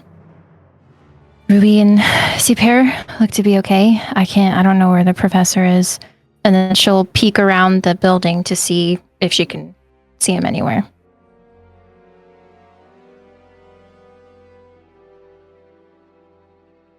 I mean, I think I'd still be in the building at this point, but once it gets quiet enough, I think I'd leave Hope, sort of lay her gently down for a moment while I peek out. You're able to lay her down, and as she is doing this little catnap, you do see bits of her are reforming as you have kind of forced her into a short rest. Her healing isn't the same, but it's almost like her wires begin to slowly reconnect if they weren't completely ripped apart. I will leave her there. It's supposed to be 10 minutes before she comes to, so I'll just leave her there and peek out and try to assess the situation. You see the body of that dragon. You see Velphie. You see Ruby with Seapair, all kind of peeking around things, seeing the damage. You see those parasitic creatures just look like they squirmed and writhed themselves to death. Not seeing everyone, because I think Ruby and Quirin, not Ruby, Velphie and Quirin are still around the corner of that building, I think. Velphie's peeking around it. Okay, so we would and I would just call out, is everyone okay? Yeah, everyone's good. And then Velphie will turn around and offer her hand to Quirin. We'll say no, and we'll just slap it, and we'll get up on our own. Just return the favor. I really want to push you back down, but that's so mean. She'll go to do it, but then she'll just... Fine. And then she'll walk back over. We'll give a sincere thank you when we're to our feet, though. She'll nod. Yeah, we're good over here too. Seapair almost goes into full leader mode again as she kind of hobbles from where Ruby is to and assesses all of you. Is this a normal occurrence? Have y'all ever seen anything like this, or is this brand new?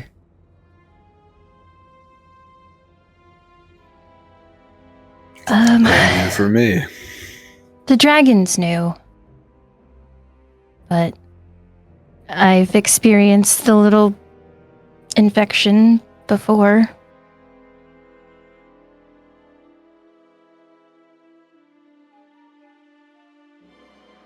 Do we have to worry about it spreading anymore, or is this it? For this thing, at least.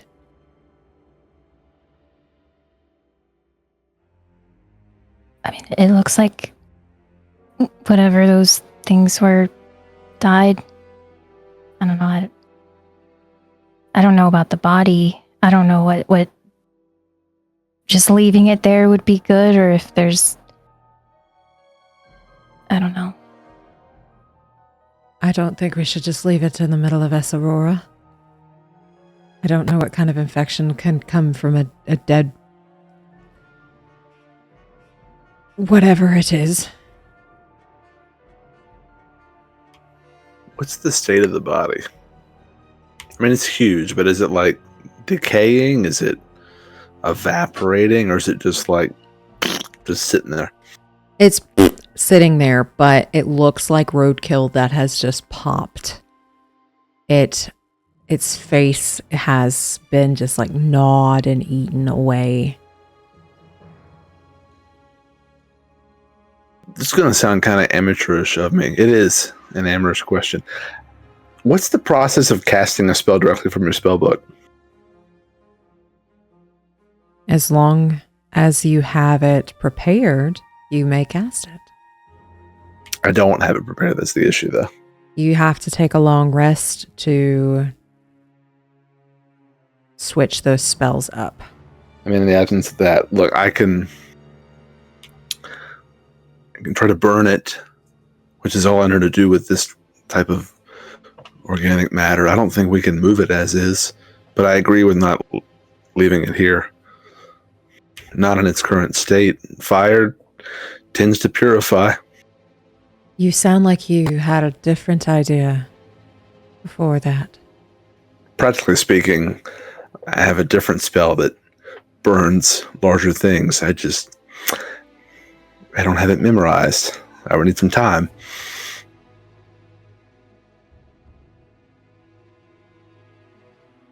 Quirin. What size designation did you give this? Did you say it was gargantuan or something?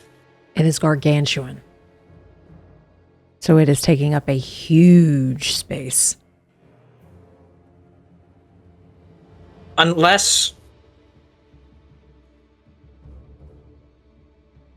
I don't know, are there pieces of it that, maybe have broken off some bigger, like larger chunks that have like broken off, or is it still pretty, I don't know, decently put together? There are bits and pieces that have been chunked off, but for the most part, the main body. Okay. I was asking, I have an ability that would let me move something that is large or smaller, so I was just trying to figure out how much of this would fit under large. You'd have to cut it into pieces because the scale size is gargantuan, huge, large. Yeah, I don't think I have above table. I don't think I have enough for that to make sense. So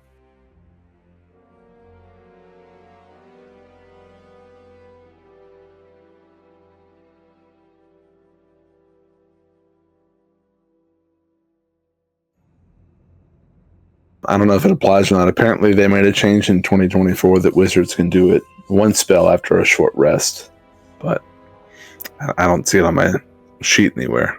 Okay, if you have found that it says that,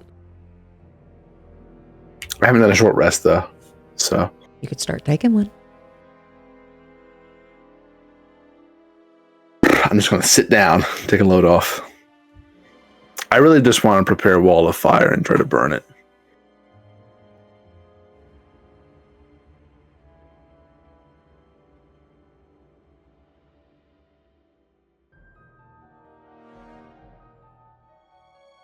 She saw how Hope is, right?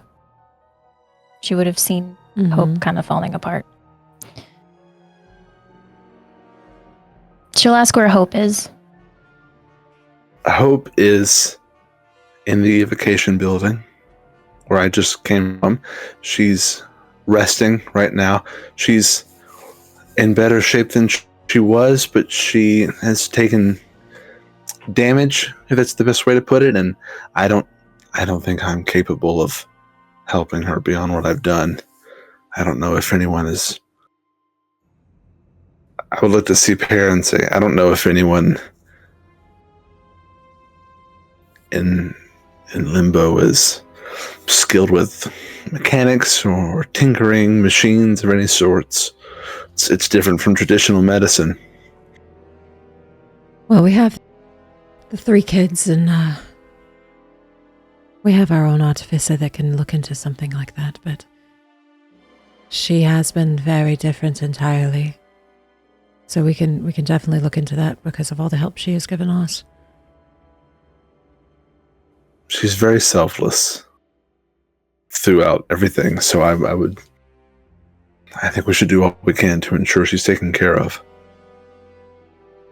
Velphie will walk over to where Hope is, and she'll lean down and find a spot, and she's going to cast Mending. Okay. With Mending on her, as you walk towards her, you see these wires that start to try and connect again. You roll me an Arcana.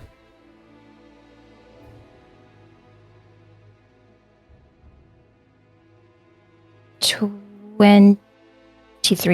With a 23, Mending spell can fix things that are broken, but if they have any magical abilities, it strips it. It does not replace it. This says the spell can physically repair a magic item, but it can't restore magic to the object. Correct. She's a magical object, a magical construct.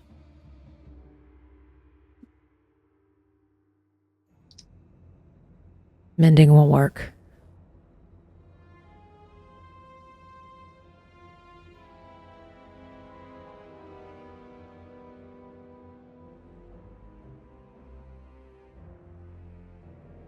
And if the professor is close by, she'll just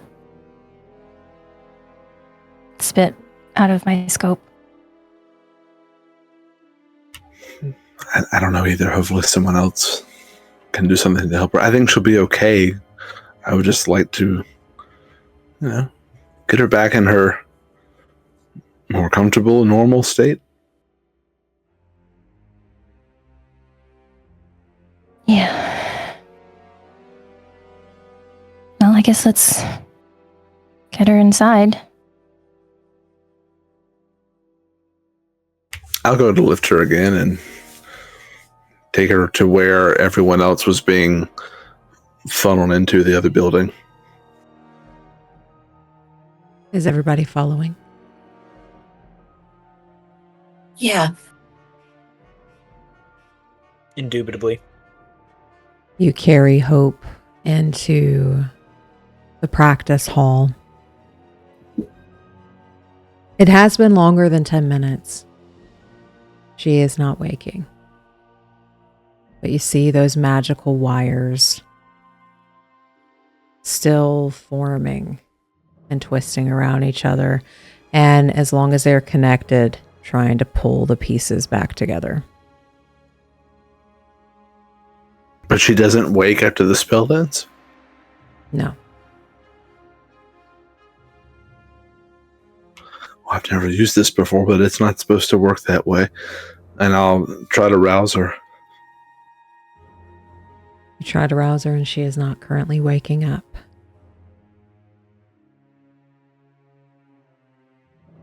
You may roll me I don't want to Arcana risk. if you wish. Okay.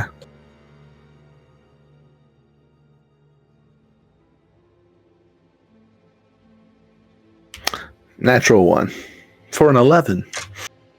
You're not 100% certain. You know that this is a magical construct made by somebody 152 years ago.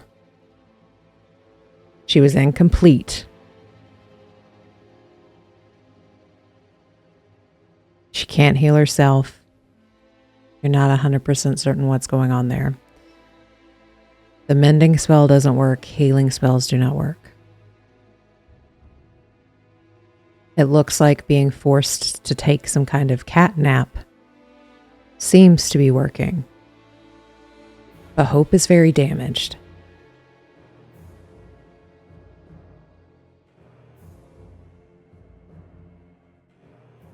Perhaps just time. I'll try to find somewhere to, like, a bench or a table to lay her down. And she's very much like a doll. And when you lay her down, set her down, she bends, she folds, just like that of a doll.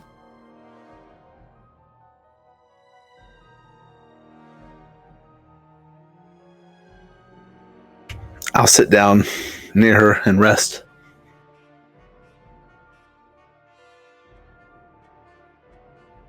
With everybody entering the practice hall, you do not see the people who were rushed in here.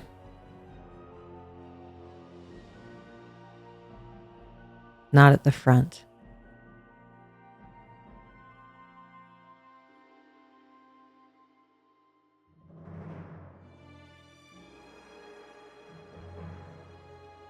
Then can we...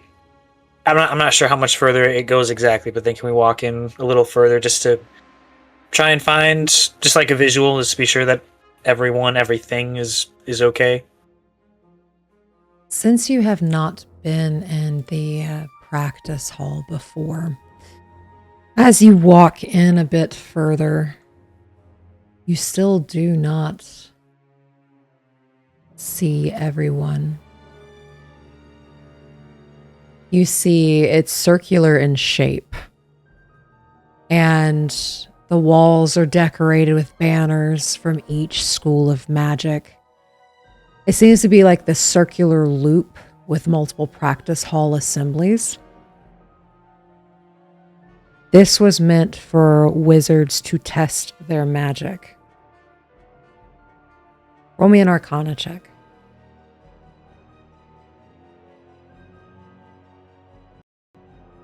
I was under a 10, but reliable talent makes it 24.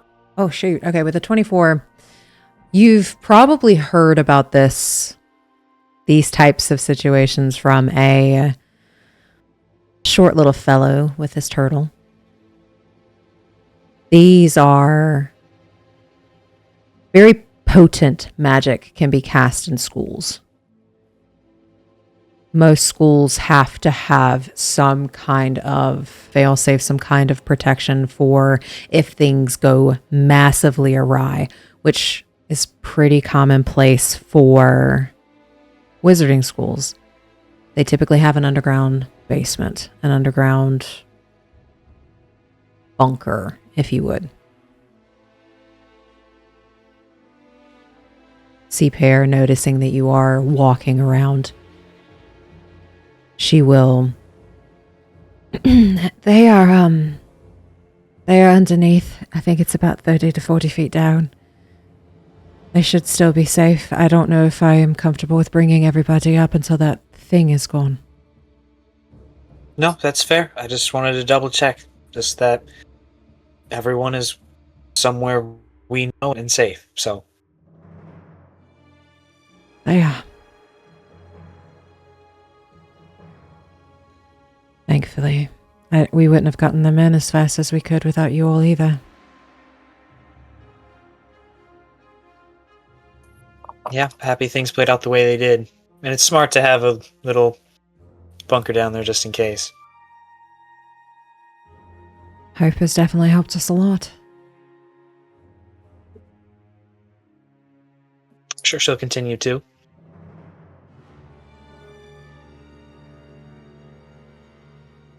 When can they come out? I think it would be best if we got rid of that beast before we bring anybody out. Just because of those things in the street. I don't know what they are. I don't know if they can... She looks at Velphie. You mentioned an infection.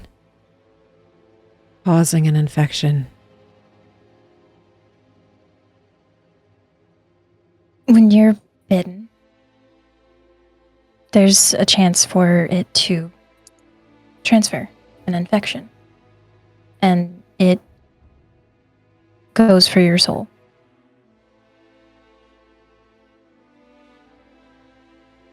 When we were here the first time you sent us, we were in the similar situation. But, you know, it seems like it has a chance to not take. I don't know the inner workings of it. It's just what I've seen, what I've experienced, but just try not to get bitten. It's understandable. The same rot that is on the way he is now in the center of Esarora. What do we do about that?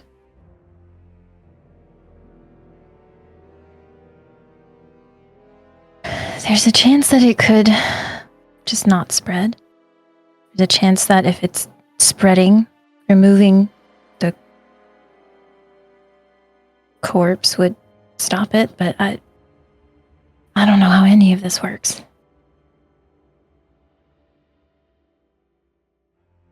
And at this time, you all hear another loud boom. Oh.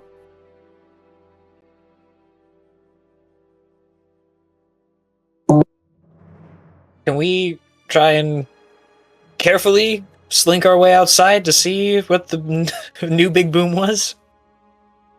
The new big boom, you see green and purple lights going straight towards the sky, intermingling and twisting around each other.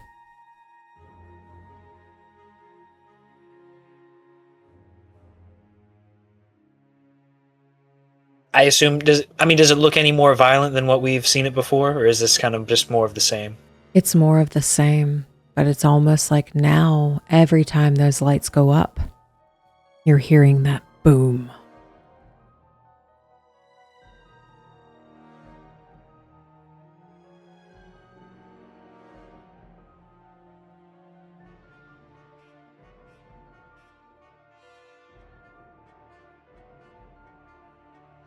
I don't know. I think we're by the door, kind of watching the lights, looking at the body, trying to brainstorm exactly what to do with the body. I don't think we're doing much else at the moment.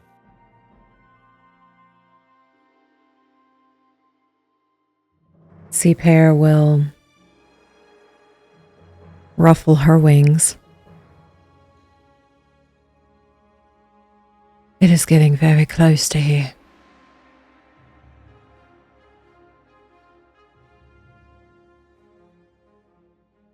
I don't think we have much time left.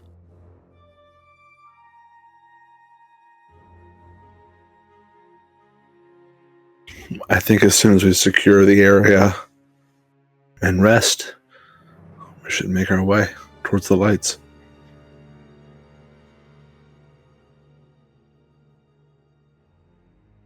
I agree with that full-heartedly, but the last people who went didn't come back.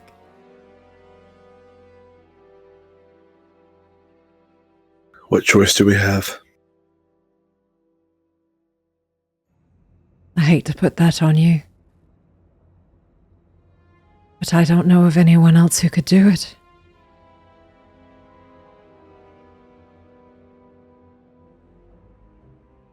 I wouldn't say you're necessarily putting it on us. I think we kind of knew that we wanted to do that, so...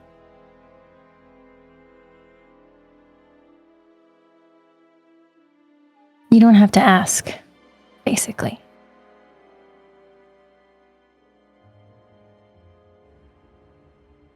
I will help in whatever way I can here.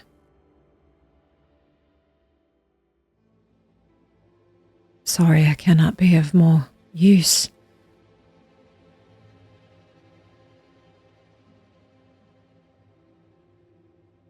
You're keeping a bunch of people alive. I'd say that's pretty useful. She looks like she goes to say something, closes her mouth. I'll do my best.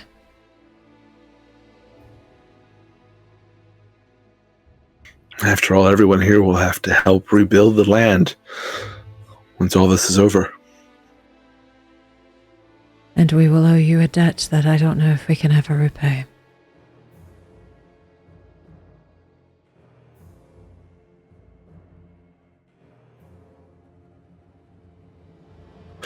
No debts. It's a necessity.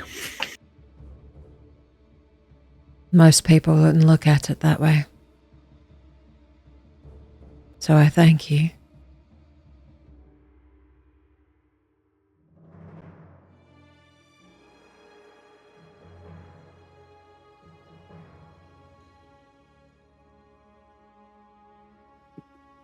I'll just go back to resting and thumbing through my spell book.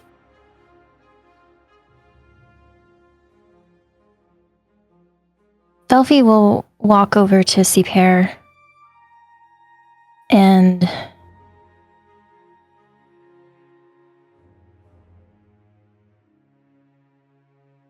the memory capsules. Is there a way to reverse it at all?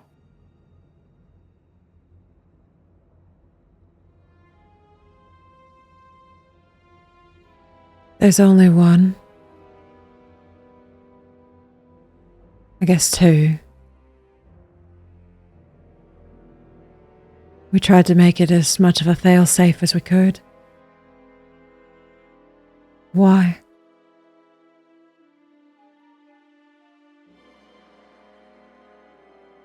They have on here, and they made him use it.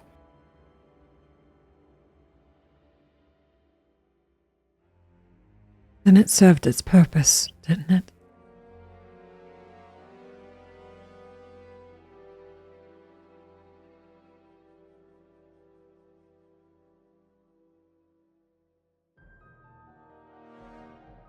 She looks like she wants to cry. There has to be a way that I can get him back.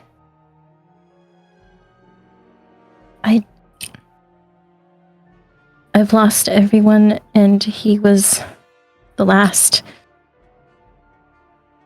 that I had.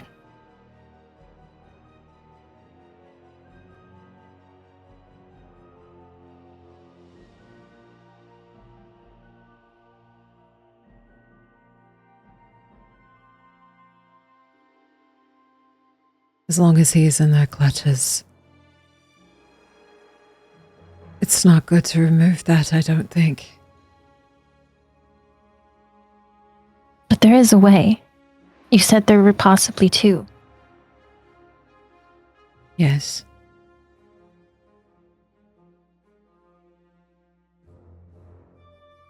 So what are they?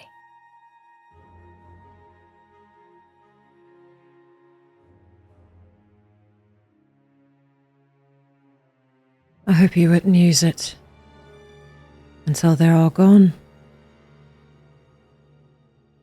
Until he's not in their clutches anymore.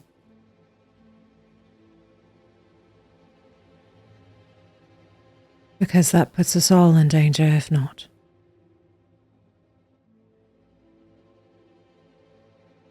And that would put all your efforts to waste.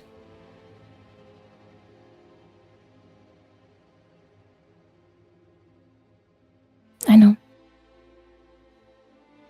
But if there's a possibility, if I can, I will. If I can get him away.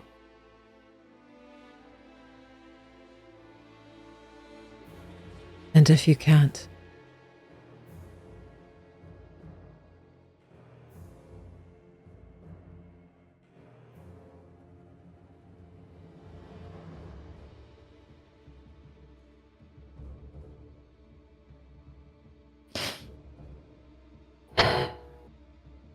This is bigger than me, bigger than him.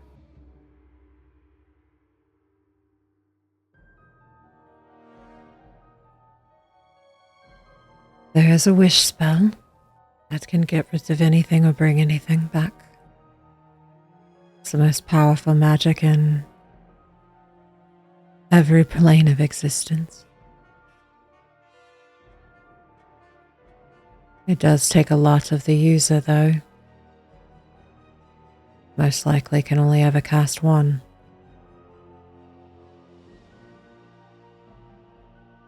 A 9th level modify memory spell should be able to break most of it, but I cannot say for certain it would bring everything back.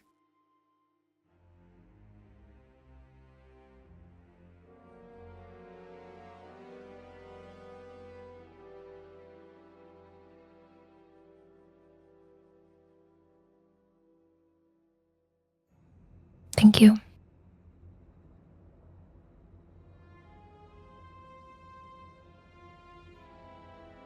The least I can do. I know that this is more important, and I will do my best to get this done. I will do my best to protect you guys.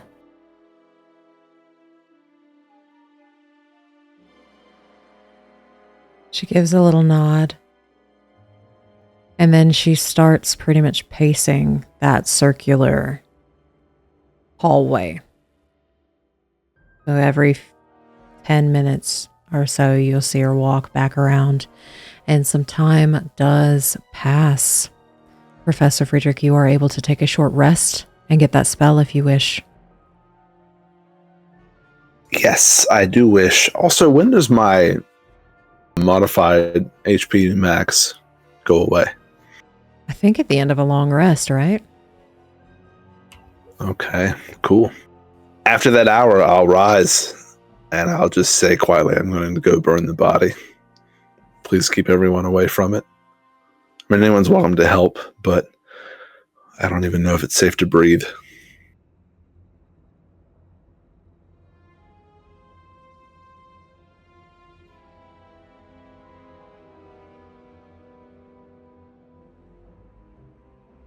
And I'll actually go ahead and use my arcane recovery during that short rest to recover 2 4th levels. Okay. And I'll walk out, make sure that no one's around, and I'll cast Wall of Fire encircling the corpse, setting the damage on the inner ring. And it lasts for a minute, so I'll do it as many times as I need to. It will take... It's a big body. It will take 3 Wall of Fires to get rid of it entirely. I'll do that. As this takes some time, while Friedrich is doing a wall of fire, is there anything that Ruby or Quirin are doing?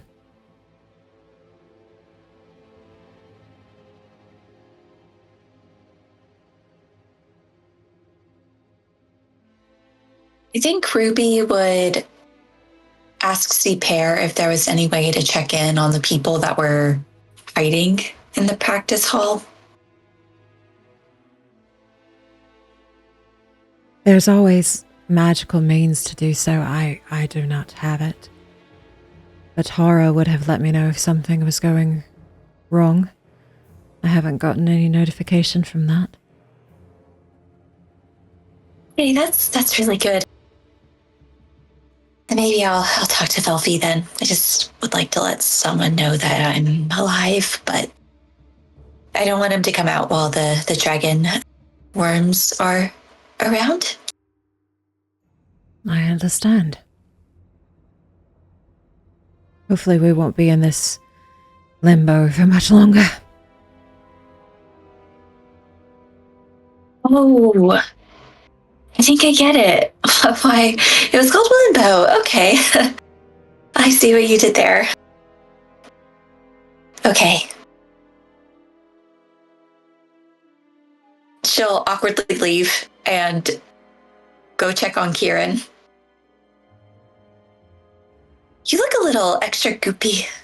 Just like your visage is especially swampy. Are you okay? Thank you for describing my visage as such. I wasn't necessarily spared from the explosion, so yeah, I think that explains that, but Velphie was there to help, so doing a lot better than what I was. Can you feel your soul still there? Or did you feel it trying to take it?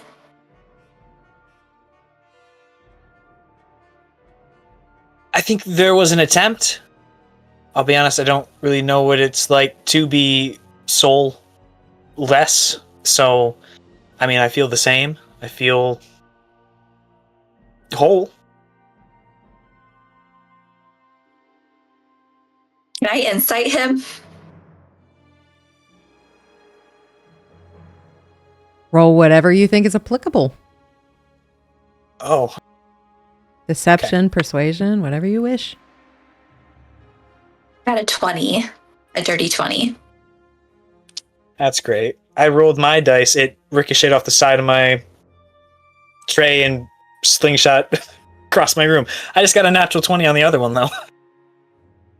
Okay, with a natural 20. Tell us what Ruby sees.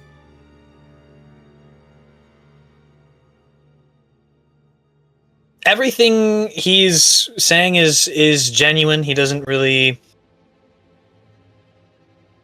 I mean, he thinks that he's all right. He believes that he's never felt soulless before, and I think it was described that, like, he was aware of the attempt that as something tried to take the soul away, but he feels, complete. So there's no deception, at least that he's aware of in what he's saying.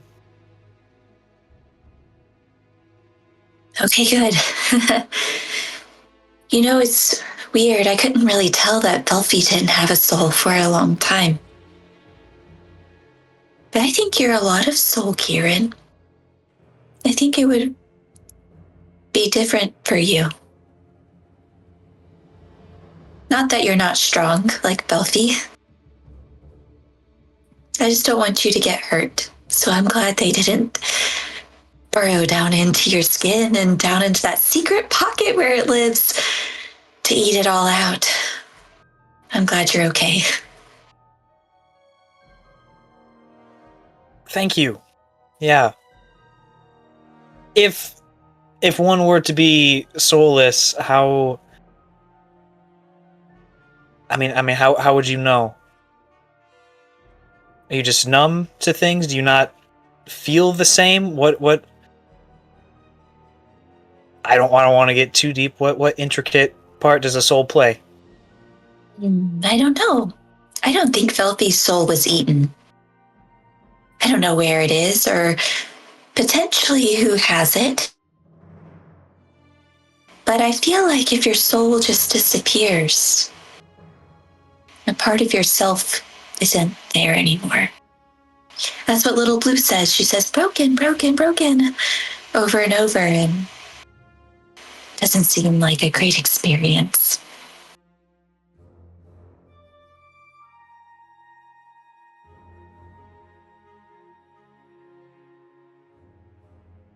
If I didn't know Velphie, I mean, I don't super well, but I don't think I would have been able to tell.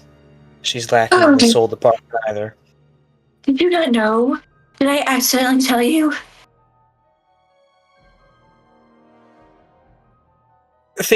Accidents happen.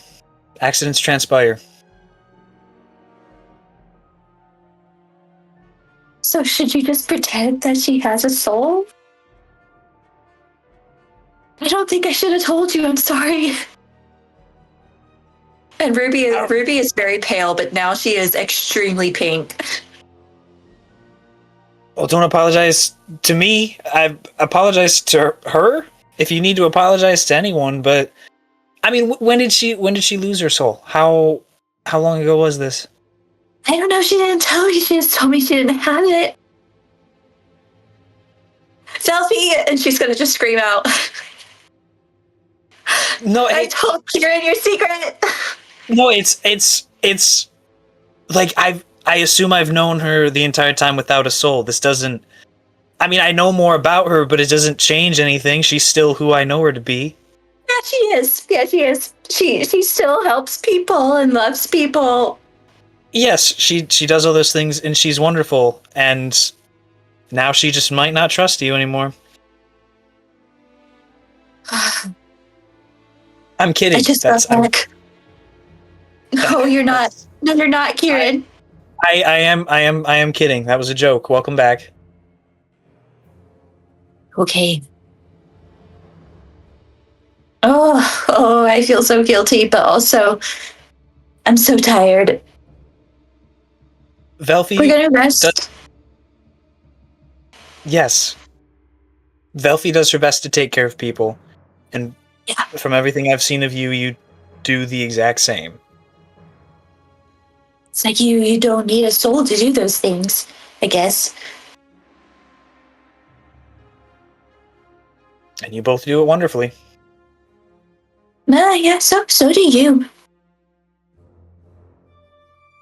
Well, we made it so this far well enough. Yeah, that makes sense. By the way, Van's okay. You both are kind of friends, so I thought I should let you know.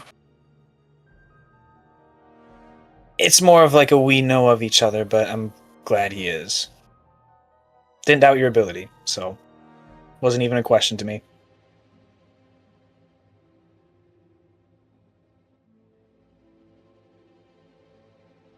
This was very awkward. I'm glad you're okay. Bye. Goodbye. Don't spill any more secrets. I don't have any more secrets. And she's just gonna go sit on a wall.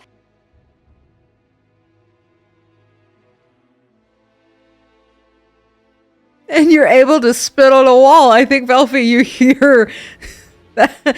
I don't want to say the whole conversation, but you definitely would hear Ruby say, Velphie, I spilled your secret.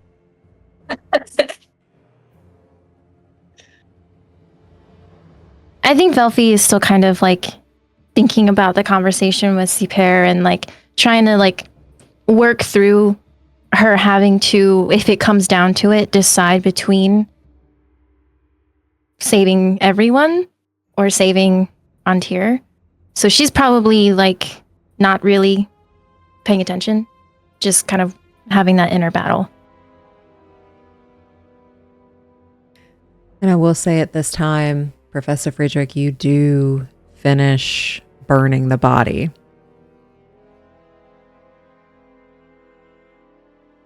Is there anything left? Of that body, since you used 3 wall of fires, we're going to say no, there's nothing left of the dragon. There are still lots of little wormy pieces. Do they look, what's the word, like innocuous? Do they look like they're still a threat? Are they done? They have done this thing like millipedes do. Like when they die, they circle up and curl up and get crunchy and then break if you step on it. I'm going to go step on a few just to make sure they don't come back as soon as the fire goes out. That's what I'm trying to determine. Are they dead? They, as you step on a few, are dead because they just kind of crumple into nothing and dust.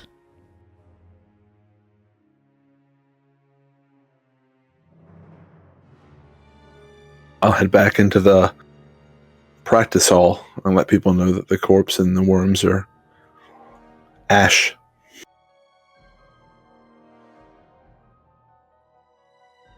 Seapair, hearing that, will make her way down this circular hallway, and you hear a knock on the door. And then you hear the sliding of a door that opens. One that is behind a bookshelf. The bookshelf slides.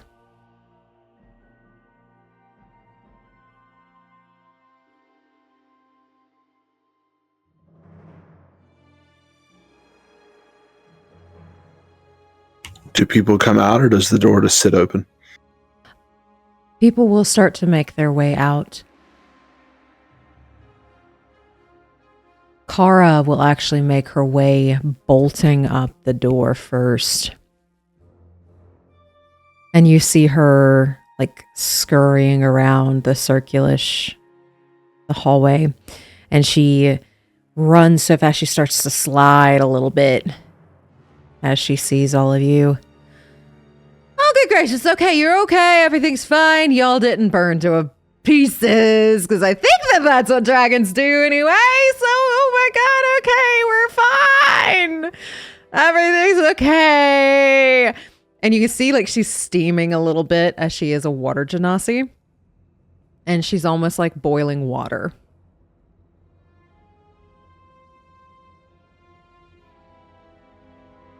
I think the threat is gone for now. Oh, good. Good. I mean, I wasn't worried or anything. Y'all are fine. Yeah, all fine.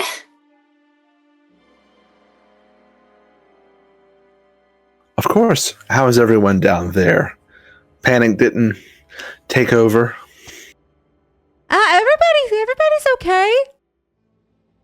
The new guy was telling all kinds of stories to the kids, so they seem to be okay. And then, oh gosh, the adults were just kind of trying not to panic, but the kids actually, I think, handled everything else better than we did.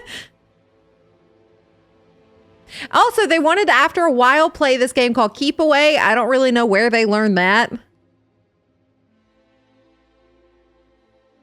Well, did you let him play? I'm not going to tell them no. I mean, we might die. So, I mean, let them play whatever they want to, right?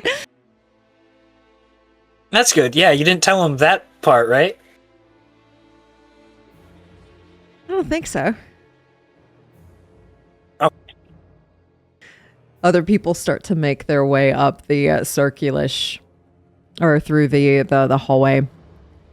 And you see some of Hope's students. You see some of the kids. One of them has this kick-like ball, like a soccer ball, that they're carrying with them.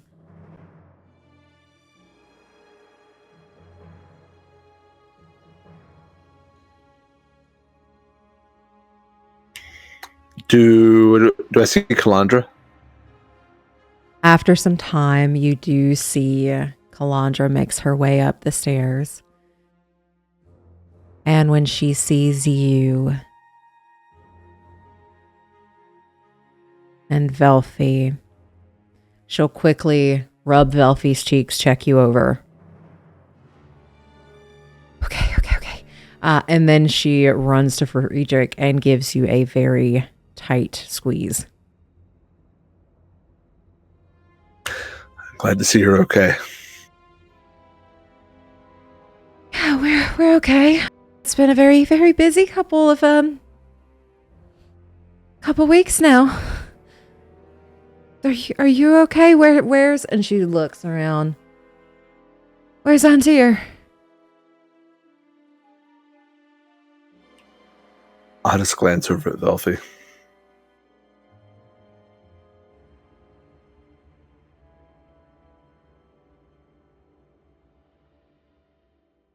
I don't know that Velphie could handle telling Kalandra at this moment, so I think she's gonna walk away and go brood in a corner.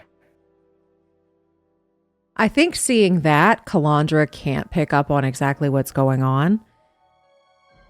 And she crumples. I will try to catch her. He's been captured for the moment, but we intend to free him. And he's resourceful, and we'll bring him back. So he's not dead, right? He's not gone, right? He's still breathing, right? He's not dead. Do you know how resourceful he is? I mean, he's useful. And I think she is in that hiccup stage. And she just rubs her hands together like a grandma would.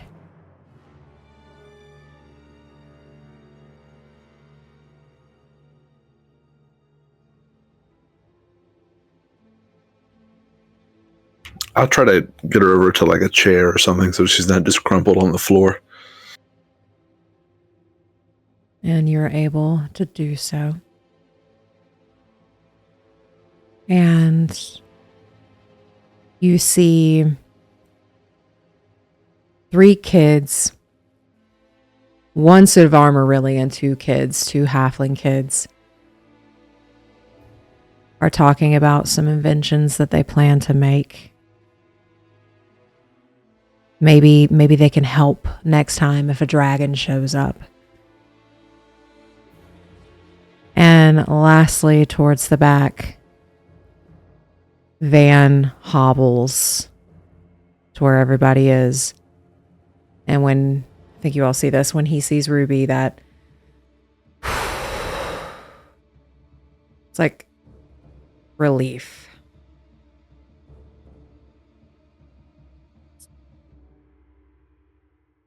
I'll go to him and just have him sit down where he is. And I'll sit with him.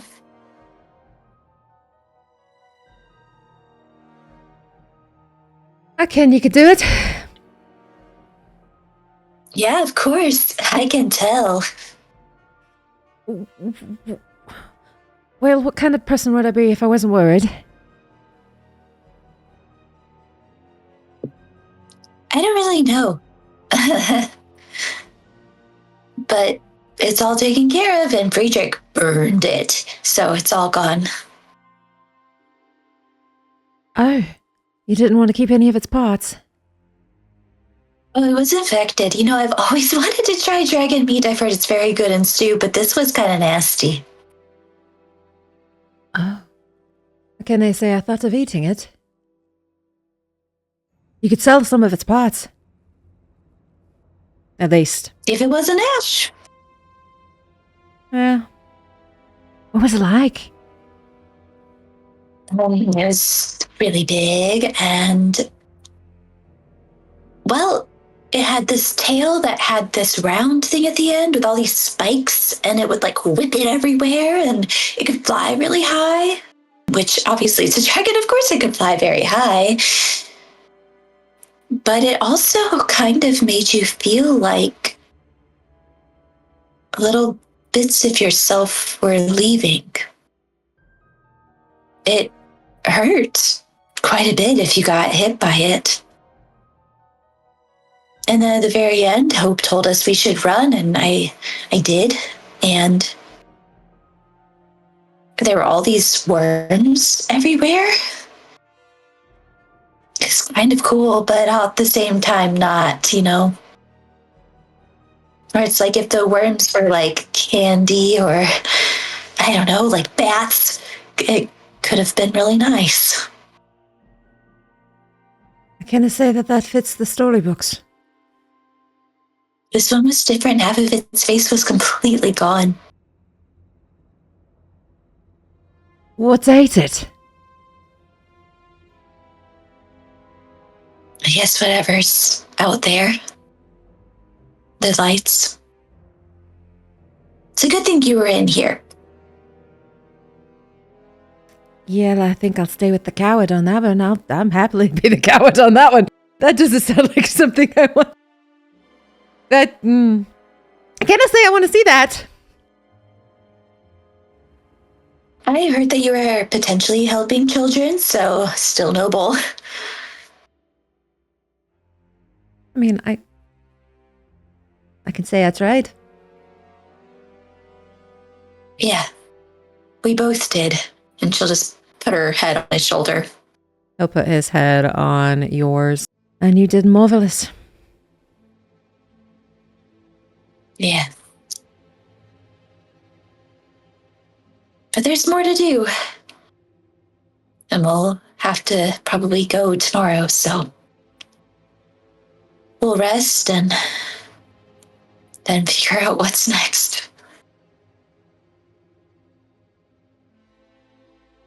So we'll have tonight at least. It's lots of time. He'll nod and he'll just nuzzle his head against yours. And at this time, Hope, if anybody is looking at her or paying attention to her, checking in on her, she does start to rise. Very awkwardly, very doll-like. You can hear the joints creaking as she stands up. She straightens out her dress, her little apron. Well, I do think it is dinner time now. I will take mine and go feed them. If anybody wishes to join, you are more than welcome to. I know you normally tell me no, but that's okay. I do need to go feed them before they get hungry. It's like she has not missed a beat.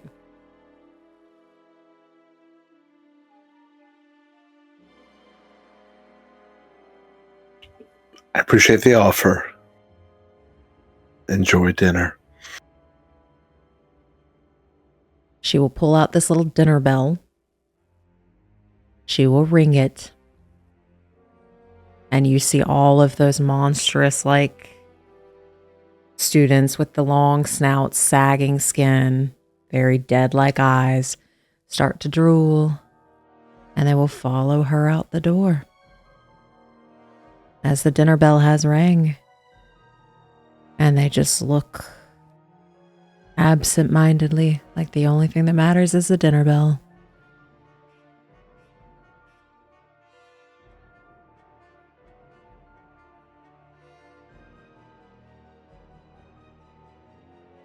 Well, at least things are back to normal, right?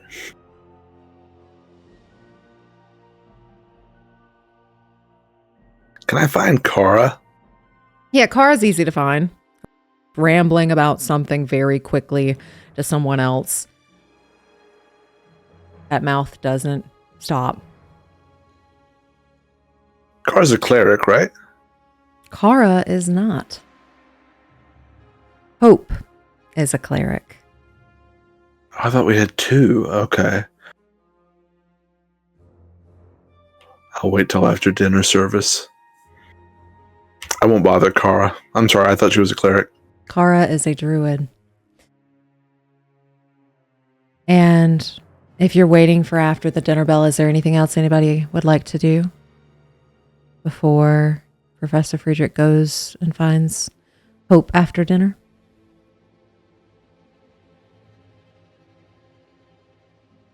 I guess when the group of kids were coming out, if they were going to play keep away more, we might join for a little bit. They are very excited. Mr. Quirin, you decided to come back and play. Are you going to be able to keep up this time? Because you didn't stay very long last time. I will do my best this time, but it's been a longer day compared to last time, so I'll do my best, but no promise. Yeah, I was told that I think look goopy, I think is how it was phrased before. Something along those lines, I think. Goopy. I mean, I just thought you looked old, but yeah, goopy fits. All right. Yeah, you're going down. You're going down. And he will try to keep that ball away from you. And with this one, we're going to play a little dirty. We're going to try and trip him a few times. Okay. Maybe just get it, like, hand on his head and just kind of just push him.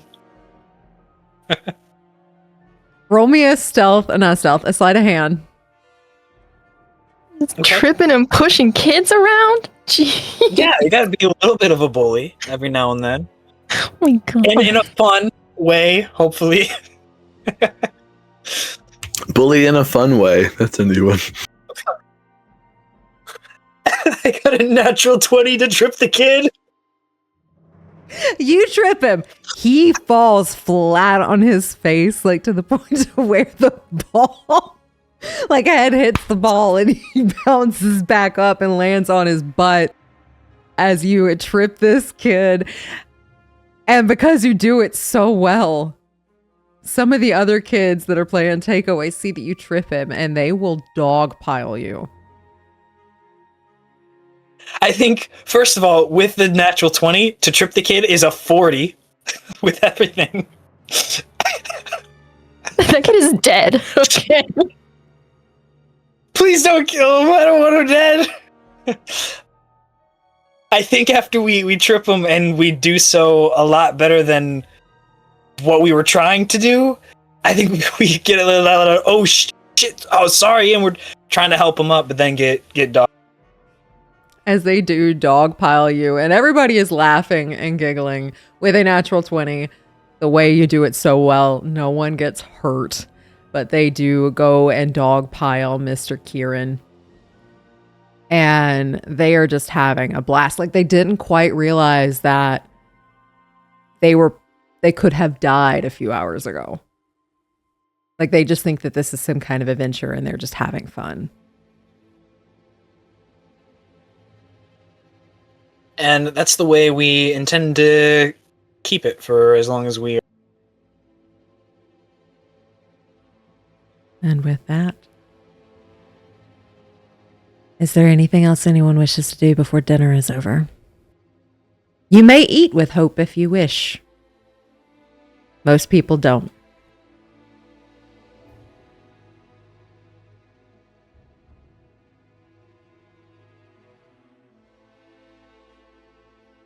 Okay. Professor Friedrich, dinner passes. Hope stands outside, puts her dinner bell back in her apron, fluffs out her dress. It's very ragged, very torn, and just stands there.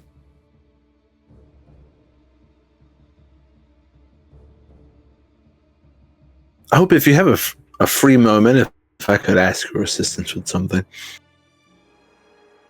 Well, I am here to be of assistance. Would you be able and willing to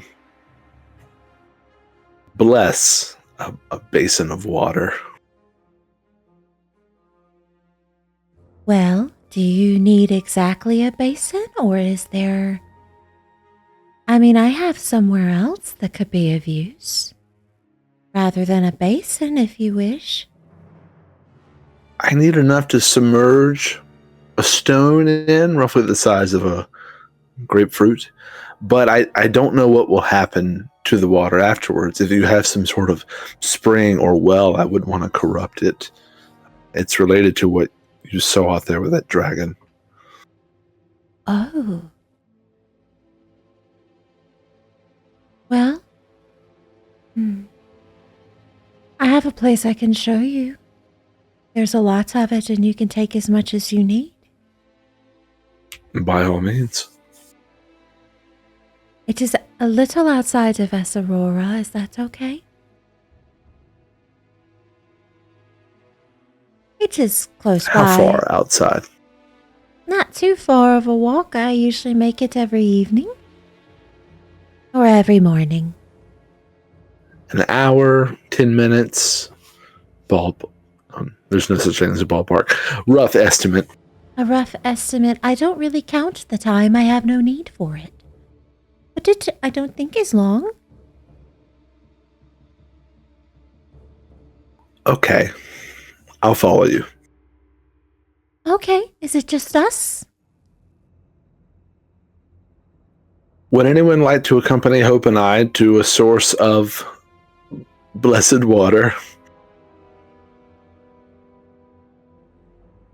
I can go. I think we stop playing keep away for a second. Quirin will like lean over and whisper something into a kid's ear and tell the kid to say, no, you're on your own, nerd. Mr. Quirin says no, you're on your own, nerd! What's a nerd? Just a really smart person. Are you a nerd? No, I am the furthest thing from that. So you're dumb? Yes. Am I dumb? You're certainly not a nerd, so do with that like what you will, so. Oh, I'm not a nerd, but I'm not smart. Tripping kids. Don't let him trip you up, young one. And they just kind of they talk about that for a little bit as Quirin is staying with the kids. Ruby is going to go, and what about Velphie? Velphie's not. She's staying in that corner that she's found and lost in a little bubble of sadness. Okay. And with that, as Hope is about to lead you to somewhere with a lot of holy water, and it seems like you all only have one more night left here before you continue on a road of no return. That is where we'll call tonight's session. Thank you so much for watching Session 54 of the Order of Narvosc. If you're excited for Session 55, please make sure to like, subscribe, and ring that bell. That way you get notified when the next session comes out. Please make sure to check out our player social media accounts as well. You can find those links in the description below. Be the light that drives out the darkness, adventurer. We'll see you soon.